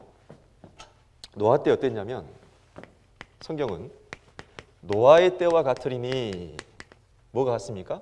인자 이맘이. 재림의 때와 노아의 때와 비슷한 점이 있어요. 홍수 직전에 어떤 일이 있었냐면 사람이 두 종류로 나뉜 겁니다. 결과적으로. 방주 안에 탄 사람과 방주 바깥에 있었던 사람. 그렇죠? 이 둘로 나뉘었습니다. 타기만 하면 돼요. 어려운 일은 아니었습니다. 근데 안 탔잖아요. 여러분, 방주 안에 있던 사람도 어떻게 됐습니까? 짐승들은 다 살았습니다. 이 심판을 피했습니다. 방주 바깥에 있는 짐승과 모든 사람들은 다 홍수로 죽었습니다. 이 홍수 심판이 정확히 1년짜리 심판이었거든요. 홍수 심판 때 이들은 다 죽임 당했어요. 근데 예수님이 재림하시게 되면 비슷한 일이 있어요. 사람이 또 둘로 나뉩니다. 데려감을 당하고, 여러분, 데려감을 당하는 사람이 있어요. 또 버려둠을 당하고 버려둠을 당하는 사람이 있습니다. 주님이 재림하시게 되면 구원받은 사람만 싹 데리고 가시거든요. 데려감을 당하는 사람은 주님과 영원히 행복하게 사는 겁니다. 인생이 행복해집니다. 그런데 버려둠을 당하는 사람은 어떻게 됩니까? 이따 말씀드릴 건데 이제 7년 환난 속에 들어가게 됩니다. 이게 하나님이 작정하신 마지막 심판의 기간인데 이 속에서요, 이들은 다 죽임당합니다. 그래서 인자 이맘이 노아 때와 같다는 겁니다. 주님이 오시면 어떻게 되냐면 그 다음 구절을 보겠습니다. 40절에 그때 두 사람이 밭에 있음에 하나는 데려감을 당하고 하나는 버려둠을 당할 것이요 두 여자가 매를 갈고 있음에 하나는 데려감을 당하고 하나는 버려둠을 당할 것이니라. 그러므로 깨어 있으라. 어느 날에 너희 주가 임할는지 너희가 알지 못함이라. 그러니까 데려감을 당하는 사람이 있고 버려둠을 당하는 사람이 있다. 밭에서 일하는데요, 한 사람은 싹 사라집니다. 한 사람은 버려지고. 맷돌 갈고 있는데요, 음식 준비하는데 한 사람이 싹 사라집니다. 한 사람은 버려지고. 누가복음의 같은 말씀인데 약간 시점이 또 바뀌어 있습니다. 여기서는 내가 너희에게 이르노니 밤에 두 남자가 한 자리에 누워 있음에 하나는 데려감을 당하고 하나는 버려둠을 당할 것이니라. 두 여자가 함께 매를 갈고 있음에 하나는 데려감을 당하고 하나는 버려둠을 당할 것이니라. 조금 전 마태복음 24장에서는요, 밭에 일하는 건 낮에 일하잖아요. 캄캄한 밤에 누가 밭에서 일합니까? 근데 여기는 분명히 시점이 또 밤입니다. 그러니까 어디는 낮이고 어디는 밤이에요. 지금 11시 30분인데요. 지구 반대편에 있는 나라, 우리나라 반대편에 있는 우리 교회가 칠레와 후원하고 있는데 칠레는 정확히 오전 11시 반입니다. 12시간 차이가 나거든요. 지구는 둥글기 때문에 여기는 낮인데 반대편은 밤이에요. 이것은 어느 한 시점에 전 세계에요, 동시다발적으로 있을 일이라는 겁니다. 그리고 사람들이 뭐 하다가 데려감을 당했습니까? 밭에서 일하거나. 그러니까 밭에서 일한다는 것은 직장생활 하는 겁니다. 직장생활 하다가 한 명이 사라집니다. 맷돌 간다는 것은 가정주부가요, 식사 준비하고 있습니다. 사라져요. 잠자다가 사라집니다. 이건 뭐냐면 지극히 일상적인 생활을 하다가 데려감을 당해요. 왜? 그 날과 그때는 그 시는 아무도 모르거든요. 이걸 알아버리면요, 이게 정상적인 생활이 되겠습니까? 하나님이 그 날짜는 감춰두셨어요. 그래서 그리스도인은 각자 삶의 현장에서 충실하게 살아야 됩니다. 열심히 살다가 데려감을 당하는 겁니다. 이걸 주제로 한 영화가 2014년에 레프트 비하인드라는 영화가 나왔는데, 여러분 이분 많이 보셨죠? 유명한 배우죠? 니콜라스 케이지라는. 이게 삼류 영화가 아닙니다.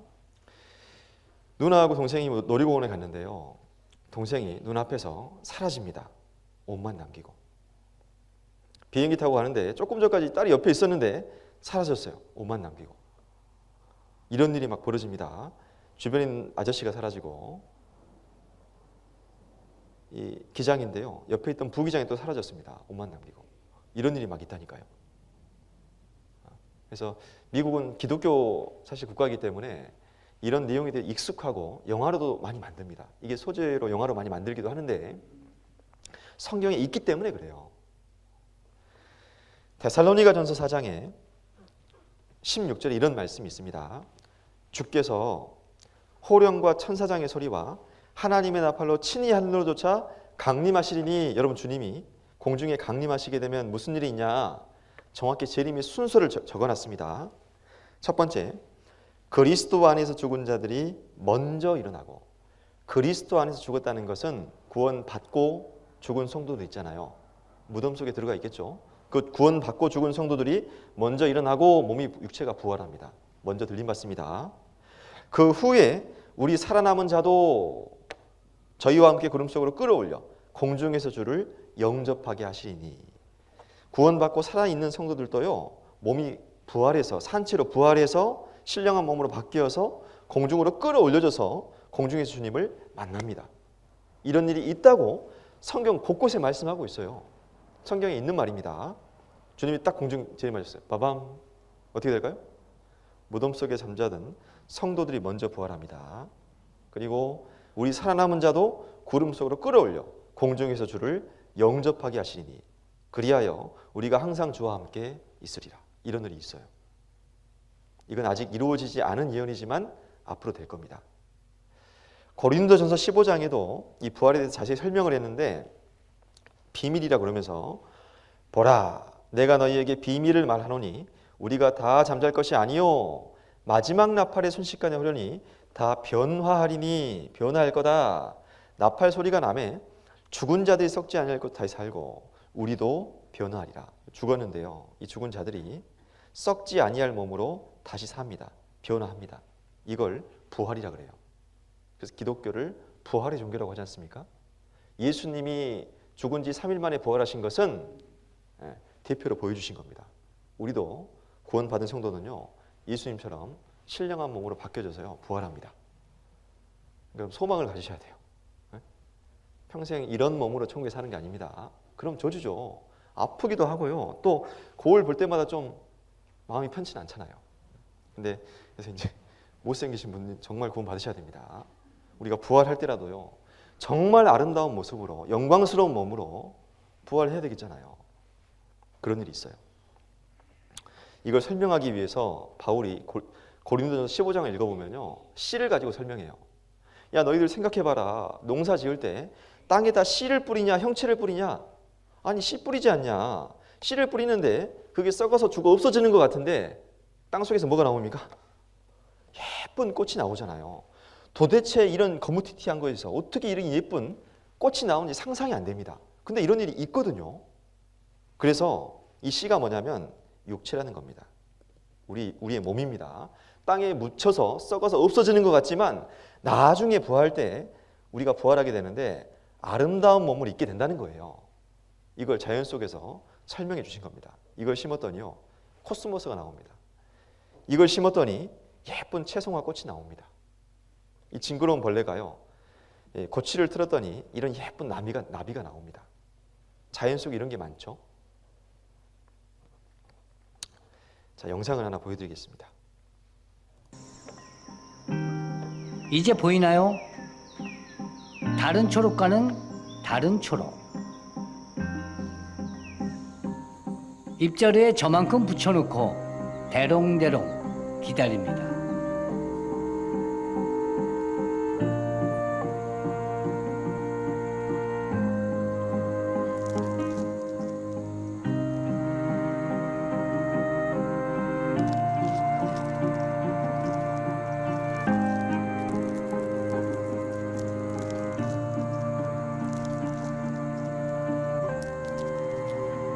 전혀 다른 몸이 나오기 시작합니다.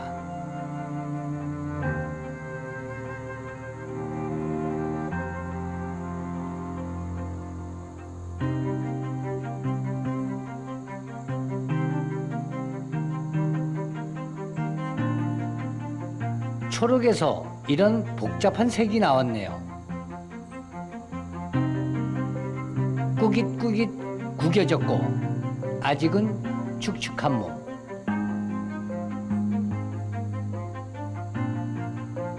몸을 틀어 방향을 바꾸고 머리를 위로 향합니다.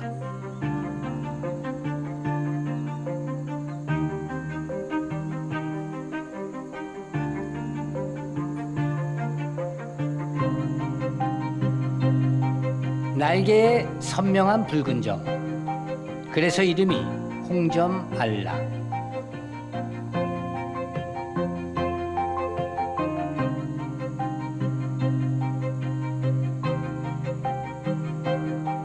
알, 애벌레, 번데기 8개월 정도를 기다렸습니다. 나비, 인생의 8화를 보낸 이 녹색을 떠납니다. 그래서 구원받은 사람은 이런 죽지 않는 몸으로요, 영광스러운 몸으로 부활해서 지구상에서 사라지는 일이 있습니다. 이런 거 보면 좀 설레지 않습니까? 구원받은 사람은 이런 비슷한 경험을 실제로 하게 되는 겁니다. 반면에 구원 안 받은 사람은요, 이제 이 세상에 그냥 남겨져 있는 거예요. 그리고 다시는 기회가 없습니다. 그럼 이 세상에 무슨 일이 있냐? 그것도 성경에 설명이 되어 있어요. 7년 환란이라고 있습니다. 이 7년 환란이라는 게 있는 이유가 뭐냐? 크게 두 가지 의미입니다. 첫 번째는 유대인들에게는 다시 한번 구원의 기회를 주신다고 하셨어요. 하나님의 계획은 유대인들에게 시작하신 이 복음을요, 이방인들에게 한번 기회를 주셨고 역사의 마지막에 다시 한번 유대인들에게 기회를 더 주십니다. 그리고 우리 이방인들은요, 이제 2000년간 충분히 기회를 주셨기 때문에 더 기회가 없어요. 이제 불신자들을 심판하기 위해서 있는 겁니다. 그래서 다시 정리하면 이렇게 되겠죠. 예수님이 초림하시고 지금 은혜 시대인데 주님이 다시 오신다고 했는데 그 징조가 자꾸 나타나고 있는 시대에 삽니다. 징조가 나타나고 있죠. 그리고 주님이 재림하십니다. 그러면 구원받은 성도만 들림 받습니다. 이게 휴거라고 했고 이제 남겨진 사람들에게는 기회가 없어요. 이제 7년 환란입니다. 이때 무슨 일이 있냐면 앞에 3년 반과 뒤에 3년 반이 조금 성격이 달라요. 앞에 3년 반은 이제 세계가 하나가 됩니다. 세계 정부가 들어서고 원 월드, 그리고 꽤 평화적인 분위기가 조성이 됩니다. 이때 전 세계 이스라엘이 다 이스라엘 땅으로 돌아갑니다. 돌아가는 목적은 구원받으려고. 그래서 이때 요한계시록 11장에 보면요, 두 선지자가 등장해서 모세와 엘리야와 같은 선지자가 등장해서 유대인들에게 복음을 전합니다. 그때 이스라엘 민족 가운데서요, 민족적인 회개 운동이 벌어져서 야, 세상에 우리 조상들의 과거에 죽였던 그 예수가 성경에 예언된 바로 그 선지자였구나, 메시아였구나, 그리스도였네, 그걸 회개하면서 받아들이게 됩니다. 그래서 유대인들에게만 14만 4천 명이 구원받는 일이 있다라고 기록되어 있어요. 자, 그것이 끝나고 나면 이제 적그리스도가 등장합니다. 그리스도의 대적자인데요, 세계 독재자입니다. 이 사람이 등장을 해서 아주 무자비하게 통치를 하는데 이때 전 세계 모든 시민들에게 어떤 666이라고 하는 표를 받게 하는 일이 있다고 되어 있습니다. 표 받게 하는 일이 있고 그 일까지 끝나고 나면 이제 구원받은 유대인들을 이제 13만 4천 유대인들을 핍박하는데요. 이 유대인들이 이때 적그리스도에 의해서 다 죽임을 당합니다. 육체는 죽임을 당하고 그리고 전 세계 펴받게 하고 하나님이 무서운 재앙을 이제 이 땅에 쏟는데 마지막에는 핵전쟁이 일어나서요. 제게 3차 세계대전이 일어나서 거의 전 인류가 전멸하는 일이 있다라고 성경은 말씀하세요. 그리고 그 마지막 전쟁의 시나리오도 에스겔 38장, 39장에 자세히 기록되어 있습니다. 그 핵전쟁은 내일 배울 겁니다. 그리고 지상재림이 하시는 겁니다. 그러니까 정리해보면 하나님께서 이 이방인의 시대, 은혜 시대에 우리에게 충분히 구원받는 기회를 주셨죠. 그리고 전 3년 반 동안에 유대인들에게도 충분히 기회를 주셨습니다. 그리고 이제 남은 사람들은 이제 심판밖에 없는 거예요. 그래서 남은 불신자들을 전부 심판하기 위해서 7년 환란이 있는 겁니다. 크게 이때 있을 일을 요약하면 크게 네 가지인데 세계 정부가 들어서고 표를 받게 하는 일이 있고 재앙이 떨어지고 제일 마지막에는 핵전쟁입니다. 오늘 앞에 이 세 가지만 간단히 말씀드리겠습니다. 이 내용이 요한계시록 13장에 나옵니다. 계시록 13장에 또 짐승이 큰 말과 참남된 말 하는 입을 받고 42달 일할 권세를 받으니라. 또 권세를 받아 성도들과 싸워 이기게 되고 각 족속과 백성과 방언과 나라를 다스리는 권세를 받으니, 여기 짐승이라고 표현을 했는데 이건 비유입니다. 그러니까 이걸 잘 보면 이 바로 짐승이 적그리스도라는 걸 알 수 있어요. 안티 크라이스트, 그리스도의 대적자, 적그리스도라고 부르는데 이 사람이 누구냐면요, 정치 지도자입니다. 이게 임의로 해석을 하는 게 아니라 뒤에 있는 구절들을 읽어보면 충분히 이해할 수 있어요. 이 사람이 왜 정치 지도자냐면 이 사람이요, 큰 말과 참남된 말 하는 입을 받았다고 했는데 성경에서 어떤 걸 참남되다고 표현을 했냐면, 쉽게 말해서 뭐가 큰 말이냐면 내가 하나님이다, 내가 그리스도다, 내가 예수다, 이 말이 참남된 말입니다. 그래서 예수님도 그 참남되다는 말을 유대인들로부터 들었거든요. 언제 들었습니까? 나와 성부 하나님은 하나이니라. 나를 본 자는 아버지를 보았거늘 어찌 내게 또 아버지를 보이라고 하느냐, 이런 말 하니까요, 유대인들이 돌을 들었습니다. 세상에 지가 하나님이라고 한다고. 그러니까 내가 하나님이다, 이 말을 이 적그리스도가 하는 거예요. 그러면서 42달 일할 권세를 받았답니다. 어떤 권세를 가지고 있습니다. 42달이면 정확히 3년 반이에요. 그러니까 임기가 3년 반짜리 권세입니다. 어떤 권세냐면 뒤에 나와 있죠. 각 족속과 백성과 방언과 나라를 다스리는 권세를 받으니, 다스리는 권세예요. 나라를 다스리는 권세. 그럼 대한민국을 누가 다스립니까? 문재인 대통령이 다스리죠. 아메리카는, 미국은 누가 다스립니까? 바이든 대통령이 다스리죠. 그러니까 다스린다는 것은 대통령이다 그 말입니다. 왕이다 그 말이에요. 근데 이 적그리스도는 특징이 한 나라만 다스리는 게 아닙니다. 여러분, 각 족속, 각 백성, 각 방언, 각 나라를 한 단어로 하면 뭡니까? 전 세계입니다. 전 세계. 이 사람은 전 세계 대통령이에요. 이렇게 되려면 국가의 개념이 사라져야 됩니다. 지금 미국이 52개 주로 돼 있는데 다 그 많은 주가 한 나라잖아요.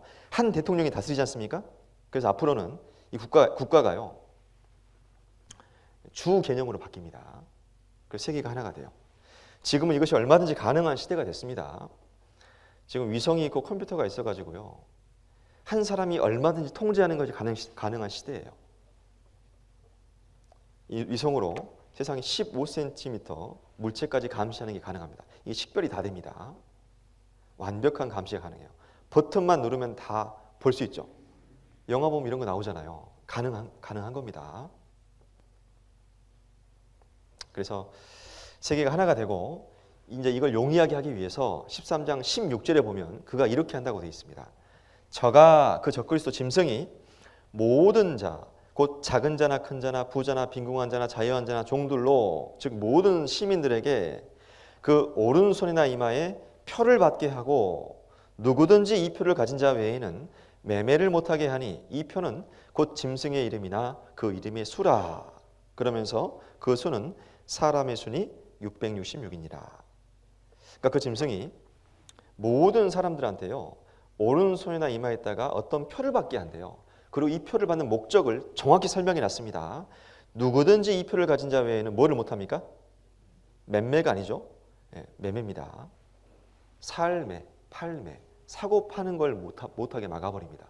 경제 활동을 못합니다. 즉, 이 표 가지고 이 표를 받는 목적이 뭐예요? 경제 활동을 하는 수단입니다. 이게 돈이라고 말해요. 돈. 그러니까 요한계시록이라고 하는 책은요, AD 96년경에 약 1900년 전에 기록된 책인데요, 이 성경은 뭘 말하고 있냐면, 적그리스도가, 세계 대통령이 마지막 때예요, 사람들한테 오른손이나 이마에 어떤 티켓을 받게 해서 이거 가지고 사고 팔고 하는 시대가 올 거라는 걸 얘기하고 있어요. 물론 이 표가 정확히 칩인지 문신인지 바코드인지 뭔지는 알 수 없어요. 그것까지 안 나왔으니까. 한 가지 확실한 건 표 받는 목적입니다. 이거 가지고 사고 팔고 하는 시대가 옵니다. 근데 지금 이것이 준비되고 있습니다. 옛날에는 화폐가 없었죠. 물물 교환했습니다. 동전 쓰다가 무거우니까 지폐 씁니다. 이것도 귀찮아서요, 요즘에 신용카드를 씁니다. 근데 신용카드가 이거 들고 다니기 귀찮으니까 어디로 들어갔습니까? 휴대폰 안으로 들어갔습니다. 펜텍 기술가 접목이 돼서 요즘 사람들 다 이거 하나만 들고 다니잖아요. 근데 이제 스마트 기기로 들어왔는데 이 카드가 어디로 들어오냐면 이제 인체로 들어옵니다. 인체로. 오른손이나 이마로. 이 준비가 다 됐습니다. 이것이 확실하게 되려면요. 제일 먼저 해야 될 것이 지폐를 없애버려야 돼요. 왜? 표 외에는 매매를 못하게 한다고 했잖아요. 그럼 지폐가 없어져야 됩니다. 근데 그렇게 하려고 해요. 이걸 정부가 원합니다, 사실. 그리고 또 코로나19 때문에 이걸 더 적극적으로 추진하고 있습니다. 종이화폐로 코로나19 감염 위험, 디지털 화폐 발행 시기가 빨라진다.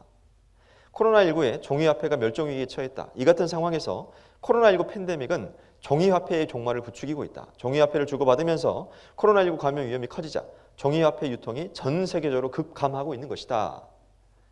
그래서 이건 작년 기사인데요. 디지털 화폐가 시기상조라고 한국은행에서 그랬는데 이걸 지금 적극적으로 추진하고 있습니다. 잠깐 보죠. 코로나19 확산으로 우리나라뿐 아니라 세계적으로 온라인 거래가 늘면서 현금 사용은 더더욱 줄고 있습니다.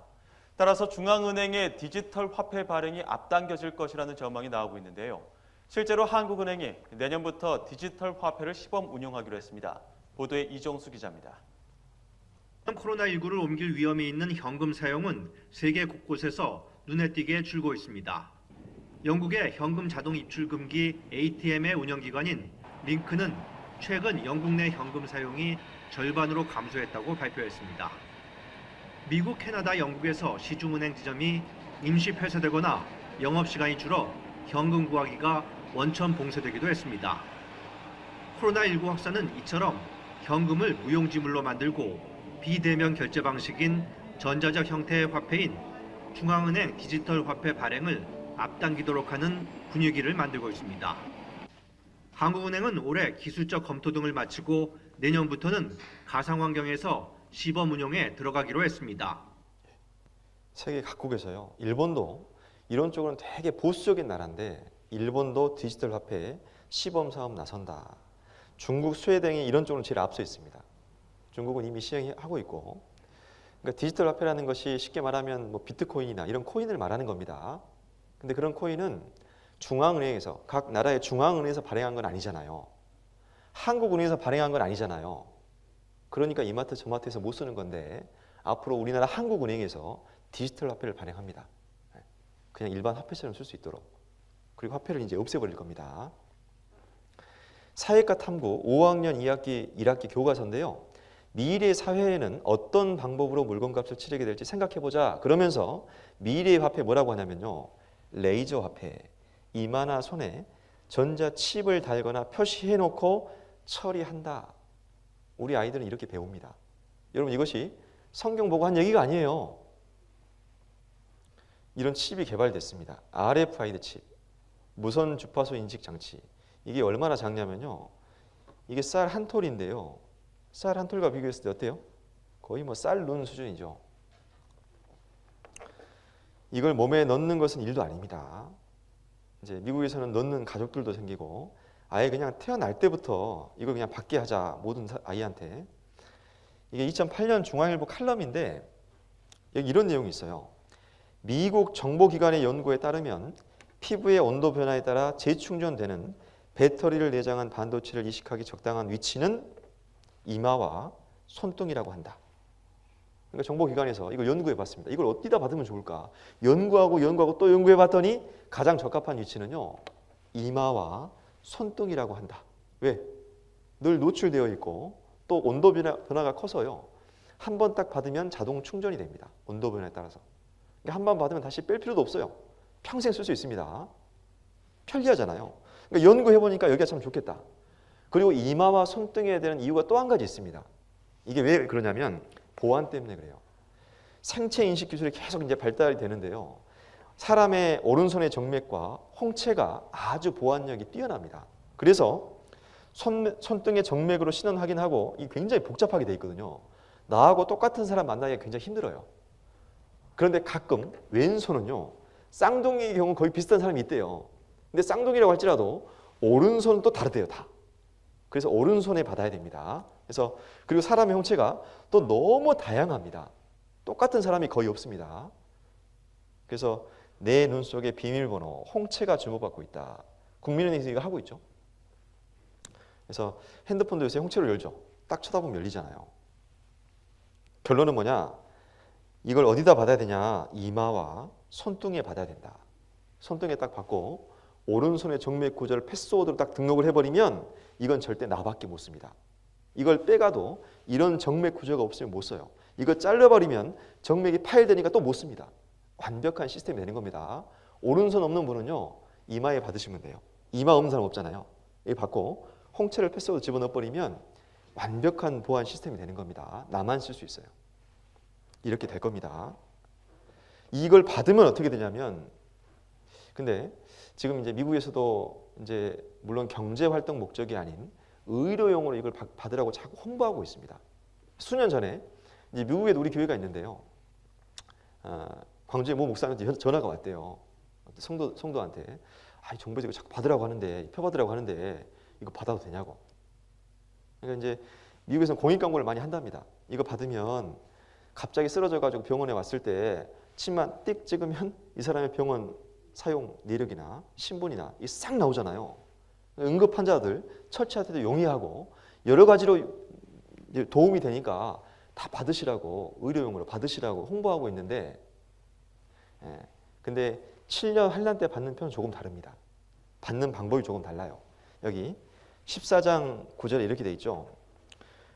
만일 누구든지 짐승과 그의 우상에 경배하고 이마이나 손에 표를 받으면요.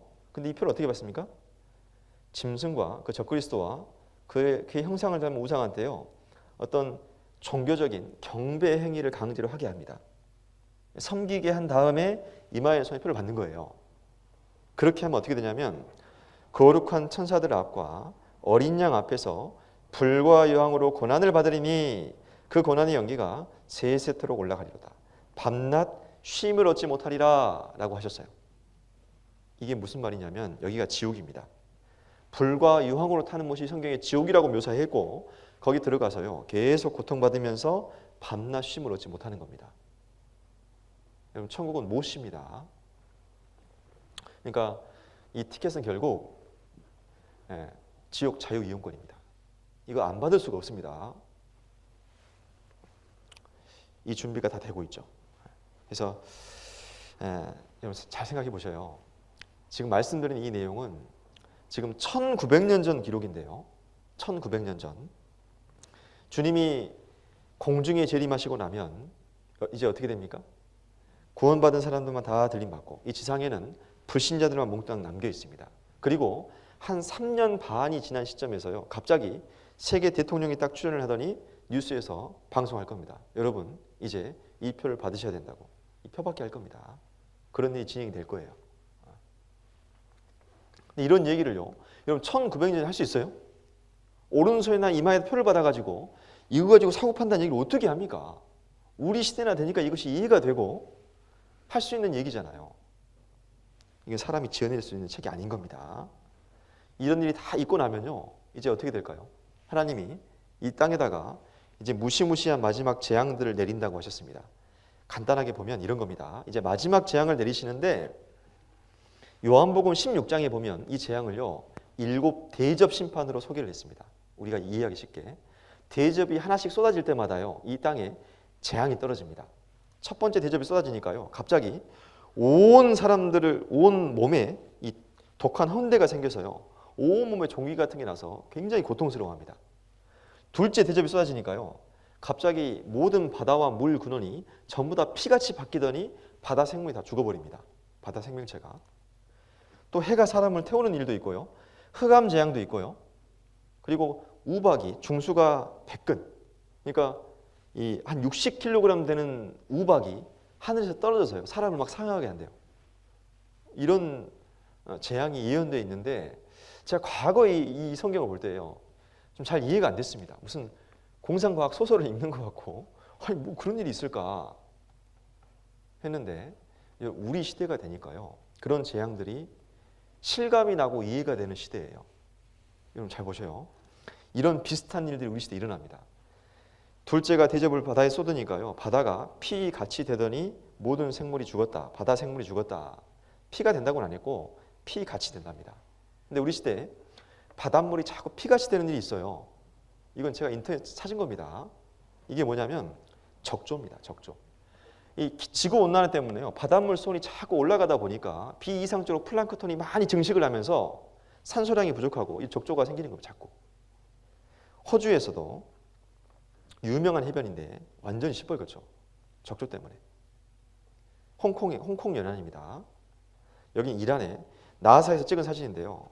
원래 이랬거든요. 어느 날 보니까 시뻘건 거예요. 호수 전체가. 가서 봤더니 적조 때문에 물이 시뻘개졌습니다. 물이 피같이 바뀌는 일이 자꾸 있습니다. 우리나라도 울산 태화강인데요. 봄철에 적조가 생겼어요. 벌겋게 바뀌었습니다. 부산의 수영강입니다. 이게 작년 일입니다. 벌겋게 바뀌었죠. 물이 이래요. 미국의 플로리다 유명한 해변인데 원래 관광객이 많이 붐비는 곳인데요. 이곳에 죽은 물고기 수천 마리가 뒤덮여 있습니다. 적조 때문에 바다 생물이 죽습니다. 칠리에서는요. 정어리떼의 수만 마리가 적조 때문에 죽어서 있습니다. 물이 빨갛게 바뀌고 피처럼 바뀌고 바다 생물이 죽는 일이 우리 시도 일어난다니까요. 이게 정말 이해가 되더라고요. 아, 그럴 수 있겠다. 또 뭐가 있냐면 해가 사람을 태운다는 재앙이 있는데요. 사람이 크게 태움에 태워진다. 여러분 태양에 어떻게 사람이 탈 수 있을까요? 지금까지 그런 일은 없었잖아요. 이것도 가능한 시대입니다. 여러분 태양이 지금 뭐 하고 있냐면요. 폭발을 일으키면서 열과 빛을 내는 겁니다. 그렇죠? 태양이 계속 폭발하고 있는 겁니다. 그런데 가끔씩 조금씩 강하게 폭발하는 때가 있어요. 역대 가장 강한 폭발이 언제 있었냐면 1859년에 있었습니다. 여러분 1859년에 9월 1일 이례적으로 태양이 강하게 폭발을 했더니 무슨 일이 벌어졌냐면 이 탓에 일어난 강력한 자기 폭풍은 유럽과 북미의 모든 전신 시스템을 마비시켰다. 전신용 철탑은 불꽃을 일으켰고 전보 영지는 저절로 불이 붙었다.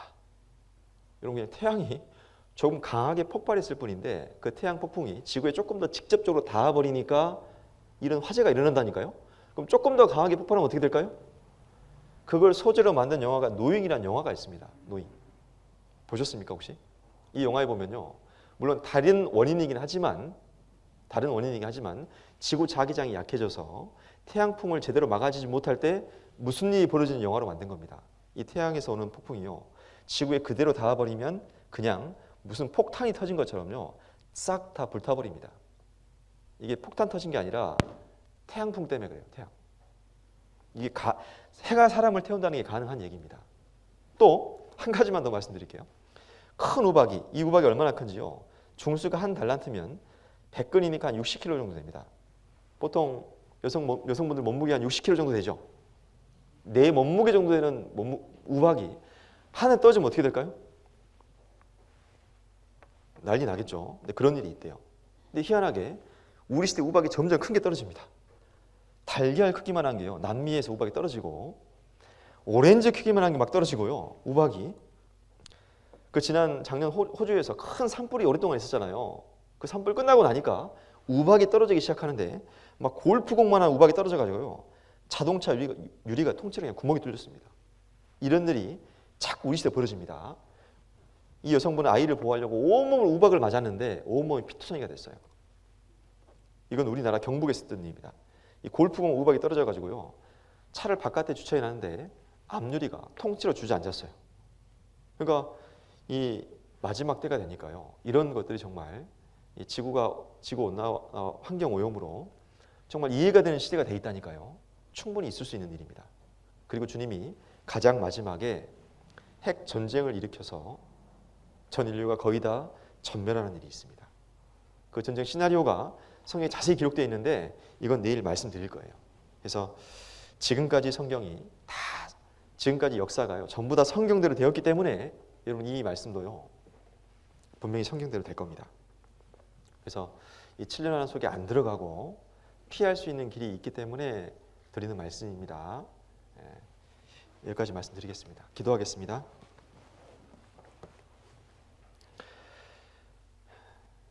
살아계신 주님, 오늘 이스라엘의 회복과 또 미래의 예언을 통해 하나님의 살아계심을 살펴보았습니다. 저희들 마음 가운데 들은 말씀들이 믿음으로 화합될 수 있도록 도와주시고 또 남은 이틀간 성경을 잘 배워서 하나님 앞에 이 영원한 문제를 꼭 해결하고 남은 생을 주님 안에서 더 보람되게 살 수 있도록 주님 도와주시고 은혜 베풀어 주옵소서. 모든 것 주님께만 의지합니다. 저희를 사랑하시는 예수님 이름으로 기도했습니다. 아멘. 예, 수고하셨습니다.